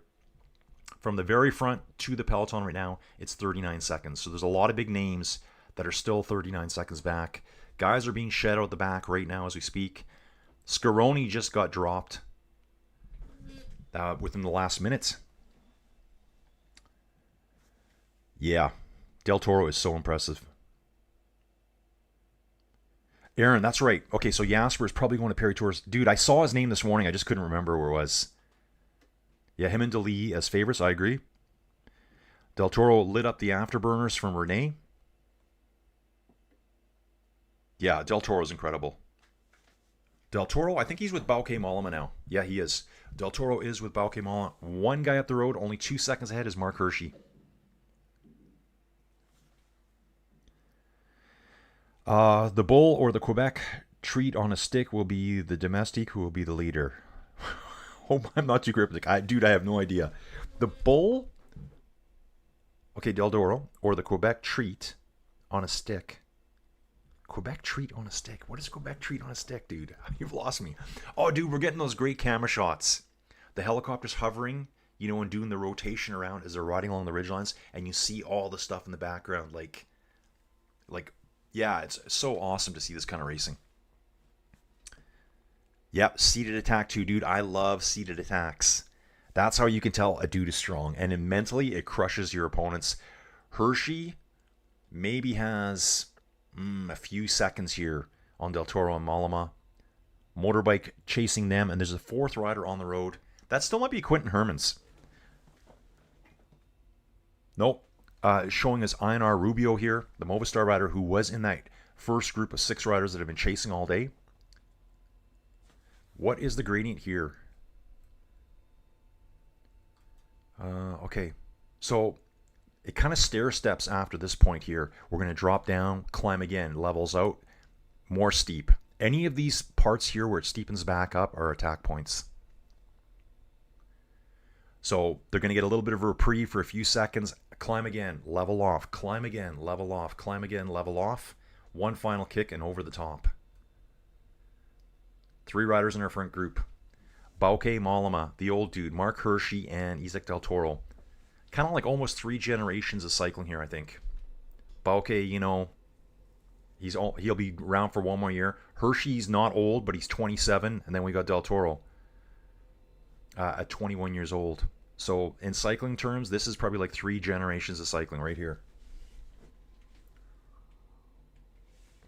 Love it, dudes. I'm so glad I'm back here with you dudes hanging out today. I love it.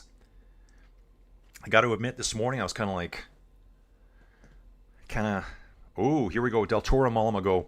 Del Toro, Mollema. Hershey cannot handle this one, guys. Del Toro is going, and Mollema is the only dude that can hang with him. Give it to Bauke Mollema here, dudes. There is a gap opening now. Del Toro is going to go solo. You cannot expect Bauke Mollema to keep up with Del Toro. Bauke Mollema at 30 years age. He's 17 years older than Del Toro. I mean, but he was the last strong man to hang on. So old guys can do it too, man. Old dudes can do it too.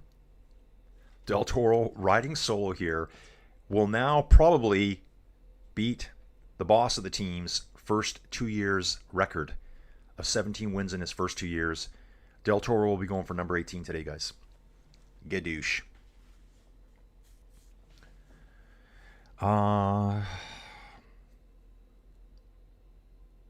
Del Toro, are you pogging this, guys? I know, right? Oh, yeah, maybe the winner gets a 1 kilogram truffle. EF Rider wins the longest name bib. Oh, Yardy Christian Vanderlee. Yeah, totally right. Oh, Quebec treat McNuggets. Yes, Mr. McNuggets himself.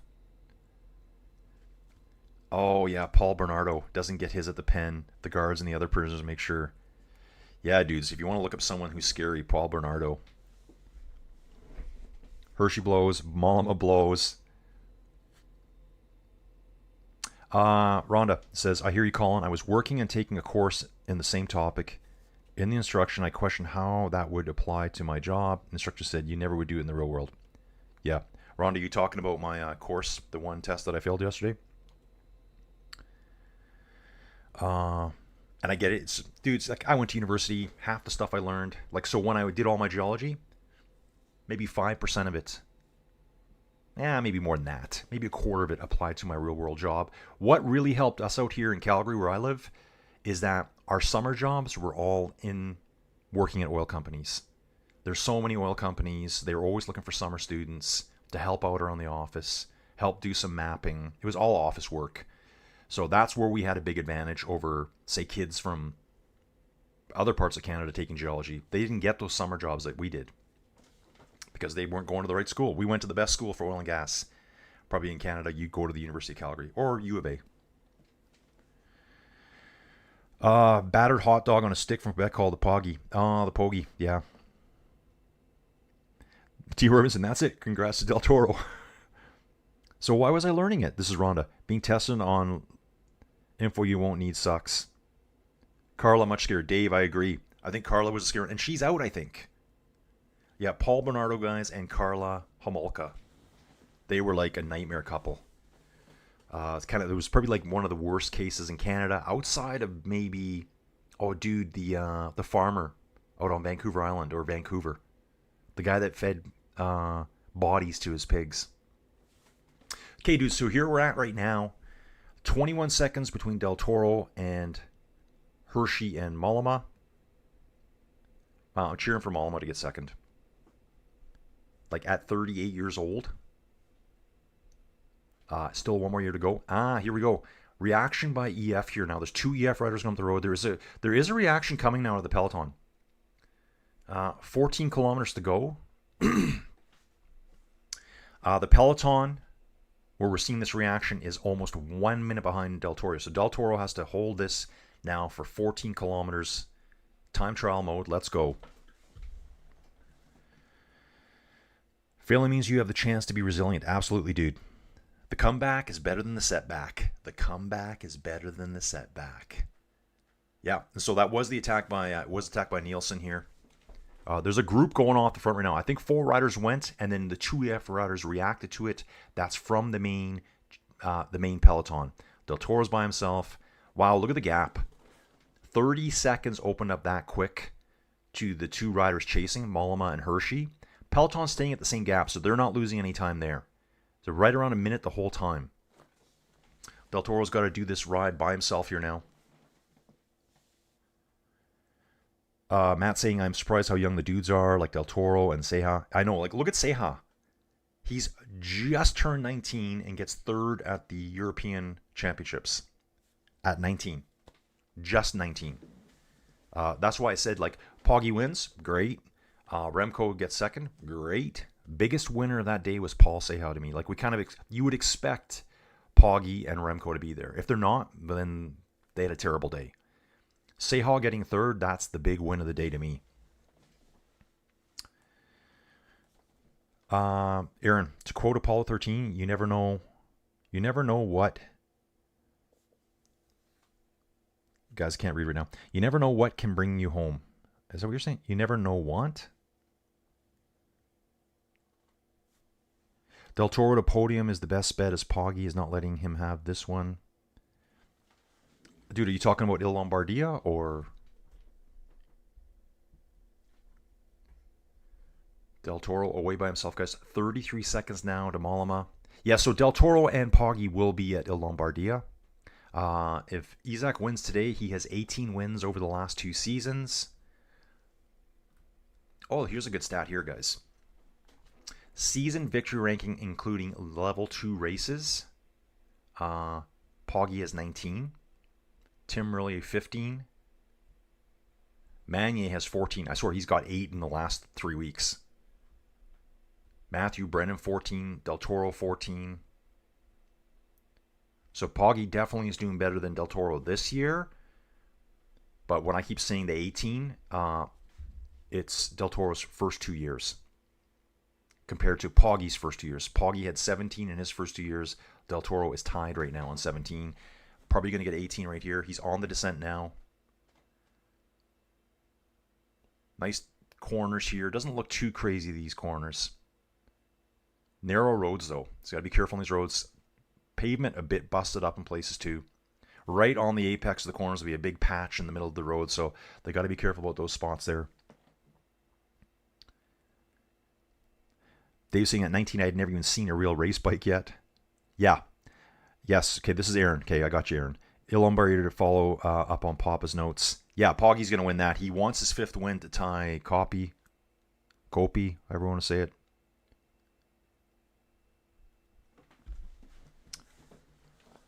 Mollema and Hershey are chasing. Ooh, Mollema got a little snaky there on that corner. 106 back, so the gap's not coming back, guys.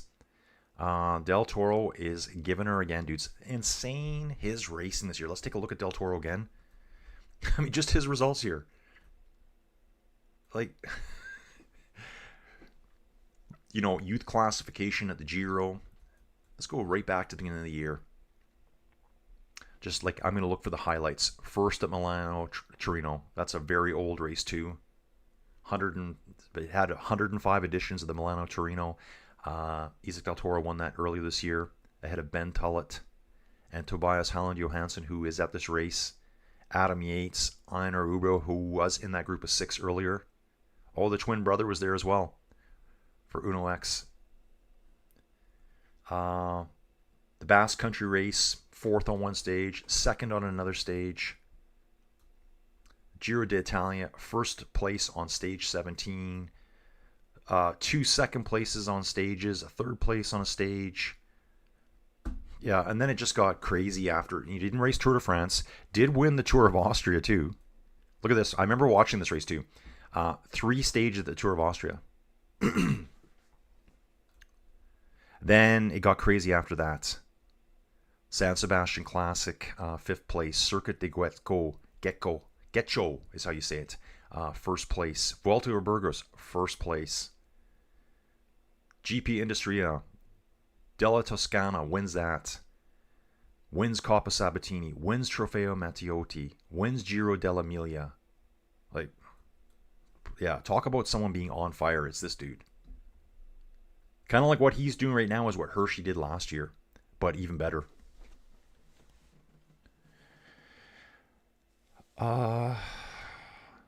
Would like to see Del Toro and Ineos to battle Poggi. Yeah, dude. I'd like to see them on different teams. There's 2, like, we're never going to get to see that battle. By the time that happens, Poggi will be retired. Like, by the time, yeah, they won't let Del Toro go.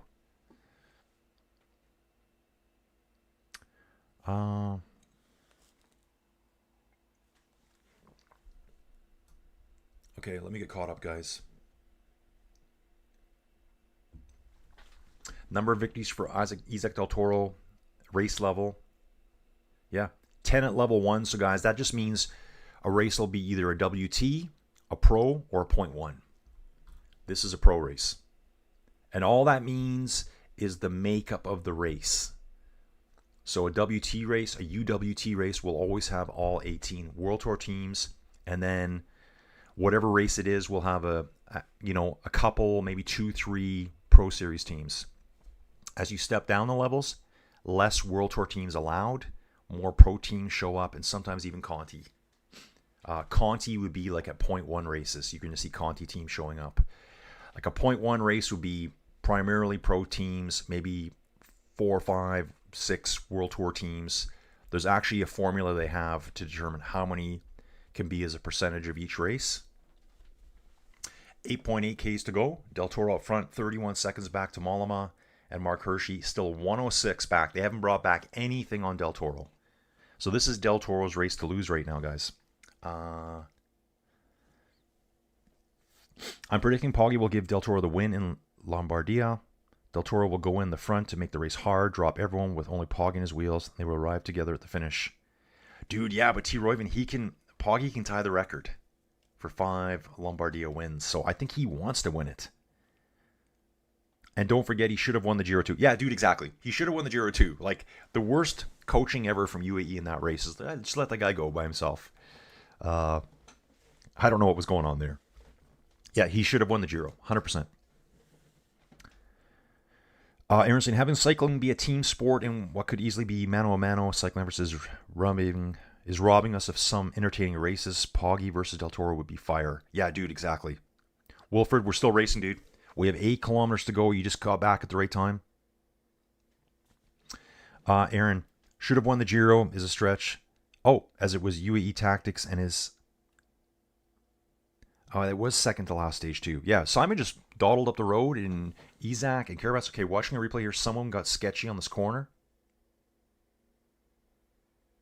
Well, maybe Bauke got a little wide. Yeah, he did get wide. He got wide and just slipped off onto the gravel there. No problems. He's with Mark Hershey still. And they're not able to pull Del Toro back on this descent. Now, we're on the flats now. See if they've got anything in them to work together to pull him back. The descents, it's going to be hard to pull someone back. Isaac's still flying here, though. 7.3 Ks to go. Points and position in PCS ranking for Bauke. Obviously, Bauke's best years here. Let's take a look at this here. Wow. From 2011 on, Bauke was on fire right till like 2021. One off year here in 2020. Well, that was the off year for the entire world. 2021 had a pretty decent year, 1,201 points. This is PCS points, guys. Best year ever was 1422 back in 2013. He was ranked number 12. Okay, they're showing a replay here of the attack by Del Toro. Hershey got dropped first. Bauke went with him on the corner. He got dropped too. Still showing 31 seconds here. Yeah, awesome attack by Del Toro. 21 years old too.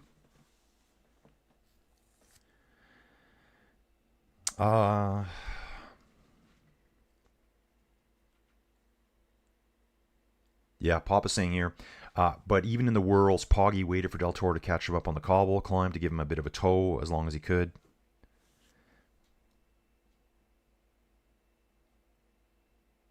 Tom's saying if Poggy ever even podiums, he'll be the first rider ever to podium all 5 monuments in one season. Dude, I did not know that stat. To podium all 5 in one season. Yeah, it's crazy the stats. Like, here's one where Eddie Merckx doesn't have the record coming up this weekend. I know he won it. I don't know how many times he won it, but it's Copy with 5 wins. Poggy's got 4 wins right now. The only places where Poggy's got to fill out his resume a little bit is he's got to win some of the other monuments. And then everyone will say he's... Well, I think people already say he's better than Eddie Merckx, but I always just say it's a different time, a different era. Maybe people say now the racing is more competitive. And then you can also throw back at them. They didn't have all the advantages of modern technology. You could probably say that half these riders here wouldn't even be able to pedal the gears that the guys did in the old days. That's why, there's so many factors in it. Wow. Winners this season for UAE, like virtually the entire team's won. 20 different riders have won this year for UAE. Really? That many? Really? That's insane. 20 different riders for UAE have won this season, guys. And look at this. Poggy's got 17. Del Toro's got 14. Almeida has 10. Brandon McNulty has 6. So he's the 4th best rider. Then we go to Jay Vine at 5. Jay had a really good Vuelta. But yeah, 20 different riders on your team can get a victory this season. 4.9 kilometers to go for Del Toro. He's actually pulled out 2 seconds now on Mollema and Hershey. Looks like the two of them don't have the strength to pull back the solo rider up front. And the peloton's not really making any inroads here, guys. Del Toro is going to beat Poggy's record for the first 2 most wins in his first 2 seasons. Not like that's a huge record, but it's kind of an indicator. So yeah, Tom, that's a really cool stat. So no rider has ever podiumed all 5 monuments in one season. They've always had one they crapped out on. That's just like top 1, 2, and 3. Maybe someone else has done more first places and missed one race. That might be more important in the big scheme of things.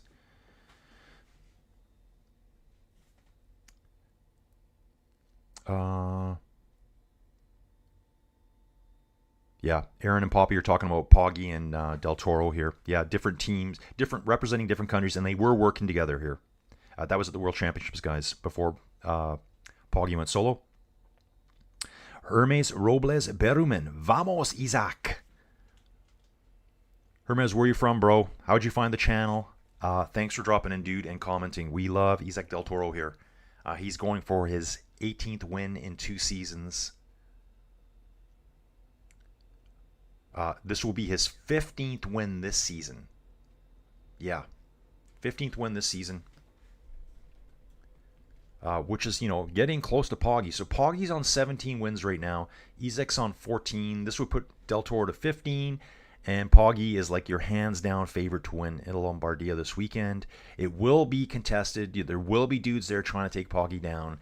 But the odds on the bookies, they like Poggy for the weekend. And I think we can all agree on that.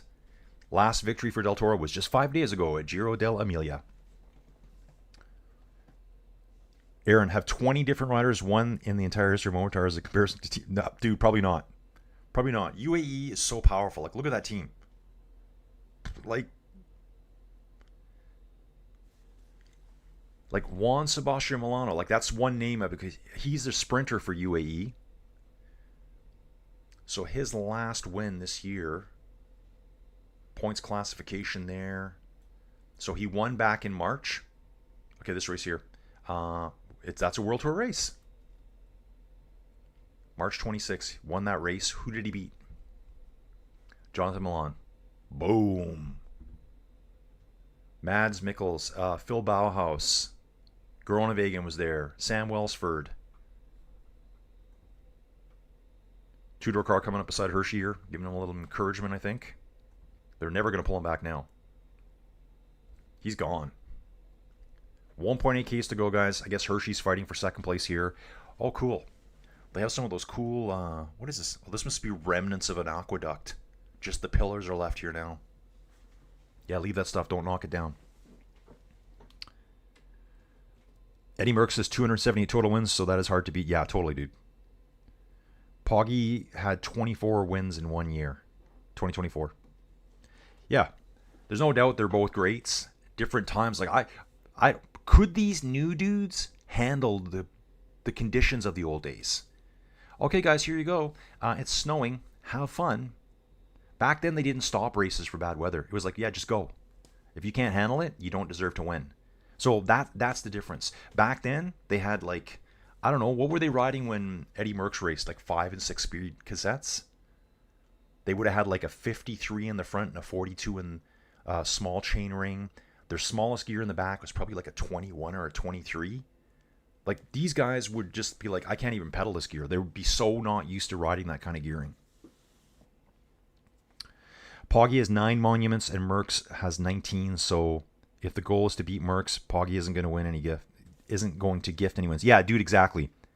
If his goal is to beat Eddie Merckx, he wants to win this Sunday. Could UAE get to 100 wins next season? I think they could. Dude, yeah. Del Toro is just getting better and better. Especially with Del Toro finishing like this year, he knows he can beat the best in the world all the time. 500 meters to go, guys. Isaac Del Toro just riding away to the finish. Wow, what a year for this dude from Ensenada, California. Baja, I should say. Insane. This year in cycling has been about the most chalkiest year I can remember. Maryland CC result and Canadian Worlds Road Race Champs are the only exceptions in the last 2 months that I can remember. Aaron, what's chalky? What does that mean? The most chalkiest. I've never used the word chalkiest in my life. This is incredibly chalky today. Aaron, what does chalky mean, bro? Wow, check this out. In 36 out of 73 results this season, Isaac has finished in the top 10. So 49% of the times he enters a race, he gets in the top 10. Dude, I didn't know he had 73. Does that mean he's raced 73 days this year? Like, he races a lot. I bet you Poggi's... Does anyone know how many days Poggi's raced this year? This is 92 wins for UAE this year. Chalky favorites win. Okay. Dude, I've never heard that expression before in my life. Chalky. I'll be using it all the time now. Yeah, so Del Toro wins, guys. That's 92 wins for UAE this year. Just extending the record. Poggi's going to make it 93 on the weekend. Most likely. Yeah, Yates winning the Giro wasn't expected. Agree. Poggi at minus 300 in every race does not pay the bills. Yeah. If you're into betting, it's kind of hard with Poggi there. You have to put down like $1,000 every time Poggi races to win something. Mark Hershey second, Bauke Mollema third. That sounds about right to me. Just going to watch a replay of it here. Mollema's leading out Hershey. He's just going to get drafted and then pass at the last second. And we'll see who's the best of the rest. Hershey comes over on his left side. Bauke just gives up. He says, yeah, good enough. At 38, he's not racing, for second place there. little bit of an uphill finish here. I can see him swerving across the road. Yeah, Del Toro. Let's take a look at Del Toro here. Doesn't even look tired. He's got his red magic cherry drink. 4th place here coming to the finish line. Jaco Alula leading it out. EF sitting on the wheel. Bahrain coming up. Jaco, I think he's just going to fade and get nipped at the finish line here. Q36.5, I think, got 4th place. Who was it? Yeah, it was. Q36.5, that's Fabio Christian. And Michael Matthews, that was the Jaco Alula rider in the middle. Q36.5 rider just threw his bike at the last second and got up there. Yeah, total respect for Bauke. Dude, I agree 100%. Chalky podium for weekend in Lombardia. Poggi, Remco, Del Toro. Yeah, dude. Chalk it right up, dude. I'm getting chalked right now. Poggi was 10 to 11 to get the Mountains jersey, so won some money on that. Oh, for the Giro? What are we talking about? No. When I started watching cycling, I used to hate Sky because they were always dominating Tour de France, and now look at UE. Yeah, dude, totally. Dude, I always want the underdog to win. I always want the breakaway to win. Yeah, it's just how I like watching racing. Yeah, it was the Tour de France. Yeah, Tour de France for Poggi. That's what they're talking. The 10 to 11 at Tour de France. Yeah, if you bet enough, you can win some money. If you feel really comfortable how safe it is. Yeah, Isaac Del Toro. This is the best Mexican cyclist ever. Right here. 100%. I was just reading a little bit about Raul Alcala a while back. And his best finish at a Grand Tour was 6. And Isaac at 21 already has a 2nd place finish. And super dominant. So yeah, it was Michael Matthews in 5th. Eduardo Zambanini for Team Bahrain Victorious in 6th. Nielsen Powell is 7th. Quinton Hermans for Alpecin Taconic. Wow, he had a great day. He was in that breakaway all day long and finished 8th place. Egan Bernal in 9th. Andre Baggioli for Lidl Trek in 10th place. Do you guys think there is any chance Pogba winning all 5 monuments next year?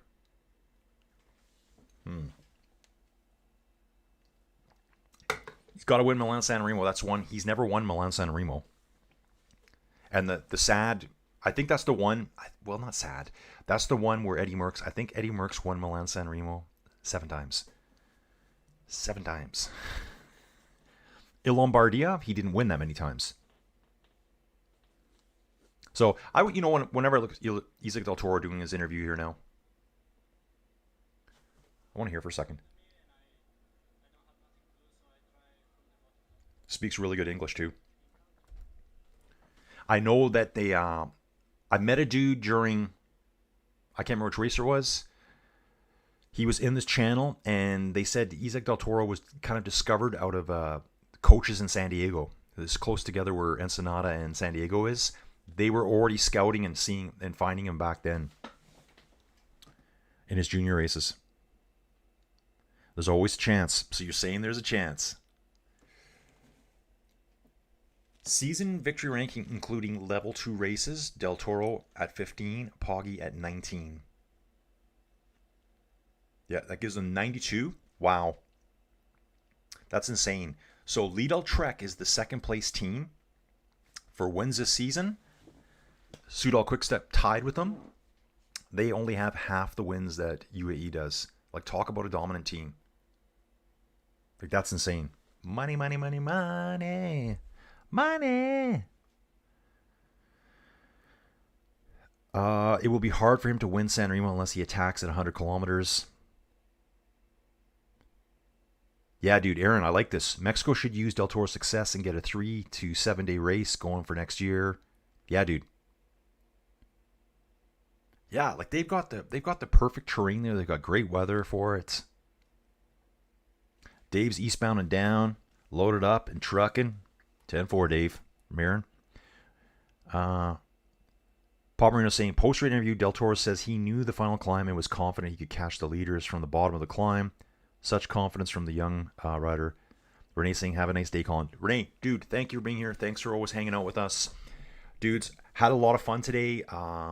Gotta be just honest. I like to be honest and authentic with you guys. I was kind of like dragging my feet together going, oh man, I gotta do this. But dude, this has really got me pumped up right now.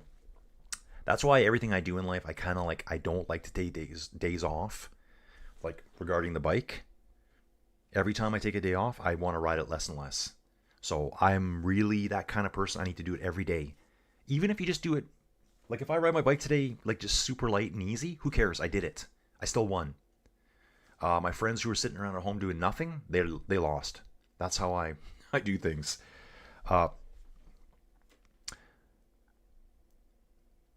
Matt saying Mathieu van der Poel for Flanders and Roubaix or Wout, not Poggy. Don, dude, thanks for being here, Don. You're always here, bro. Don's the enforcer around here for me, and I appreciate that, Don. So yeah, guys, I had a blast today doing this. Probably one of the smallest streams we've done in a long time, but that's okay. I really enjoy doing this. I really enjoy the chat, hanging out with you dudes. I'm going to get started with my day here now. It's 8:30 in the morning. Chores. Probably chill for a bit. Bike ride. Talk to the insurance people that I'm working with. Get things figured out for next week. We will not be live tomorrow. I might work on a different video. Sometimes I just make videos. I might upload a video of some stuff I'm doing. And definitely back for Il Lombardia. Let's see what time that starts at, guys. Il Lombardia. This is Saturday morning.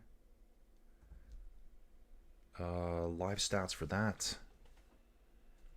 Ooh. Guys. Starts at 2:55 in the morning. So there's another day written off for Colin. So Friday night, no wild parties over here. 119th Il Lombardia. 2:55 in the morning. Yikes. What I'm going to do here, guys, I want to see when the schedule. I'm going to have to figure this out. Because they might show all of it. Yeah, they are, dudes. They're showing all of it. I was going to say if they don't show all of it, I promised I'd do it all, but Il Lombardia on Flow Bike says 2:30 in the morning for me. This is saying 2:55, so there's a bit of a mix-up here, but it's close enough. They're going to show the whole thing. And if I come back to Il Lombardia here, yeah, take a look. Fausto Coppi, 5 wins. Taddy, 4. Binda. Dude, I've heard a lot about that guy in some of those books I've listened to. Binda. Alfredo Binda. He's super old school. Wow. 5-time Giro winner. Here's a name you guys probably don't know. I learned a lot about him. Giro d'Italia 5 times. 41 stages at the Giro. Stage wins. 3 times World Road Race Champion. 4 times Il Lombardia. This guy was a stud. Look at this dude. 2 Milan-San Remos. Giro della Toscana. Guys, we covered that race. That's why I wanted to do it. These races are incredible. So Eddie Merckx only has 2 wins at the at the Il Lombardia, 71 and 72. Oh yeah, I was gonna say too. Poggy right now is tied with Binda. Tied with Binda. Binda has more appearances there. He's got 4 wins and 1 second place. Bartley, 4 second places. Wow. 3 wins. Just think about this. Gino Bartley, way back when in the 30s and the 40s, guys. 3 wins, 4 seconds, 2 thirds. Those all could have been wins. Holy crap. Dude, I love it. I love all the stats. I did want to see this here too. Just give you guys a little map. Here's our profile of the course. Ooh. Yeah, lumpy. Lumpy for sure. Yeah, like this is a hard race. 11.7 kilometers at 5.8%. Even the beginning went 7.5 kilometers at 7%, 8.8 kilometers at 4%. So that's just like a nice false flat. Down into the valley, they do some serious climbing here.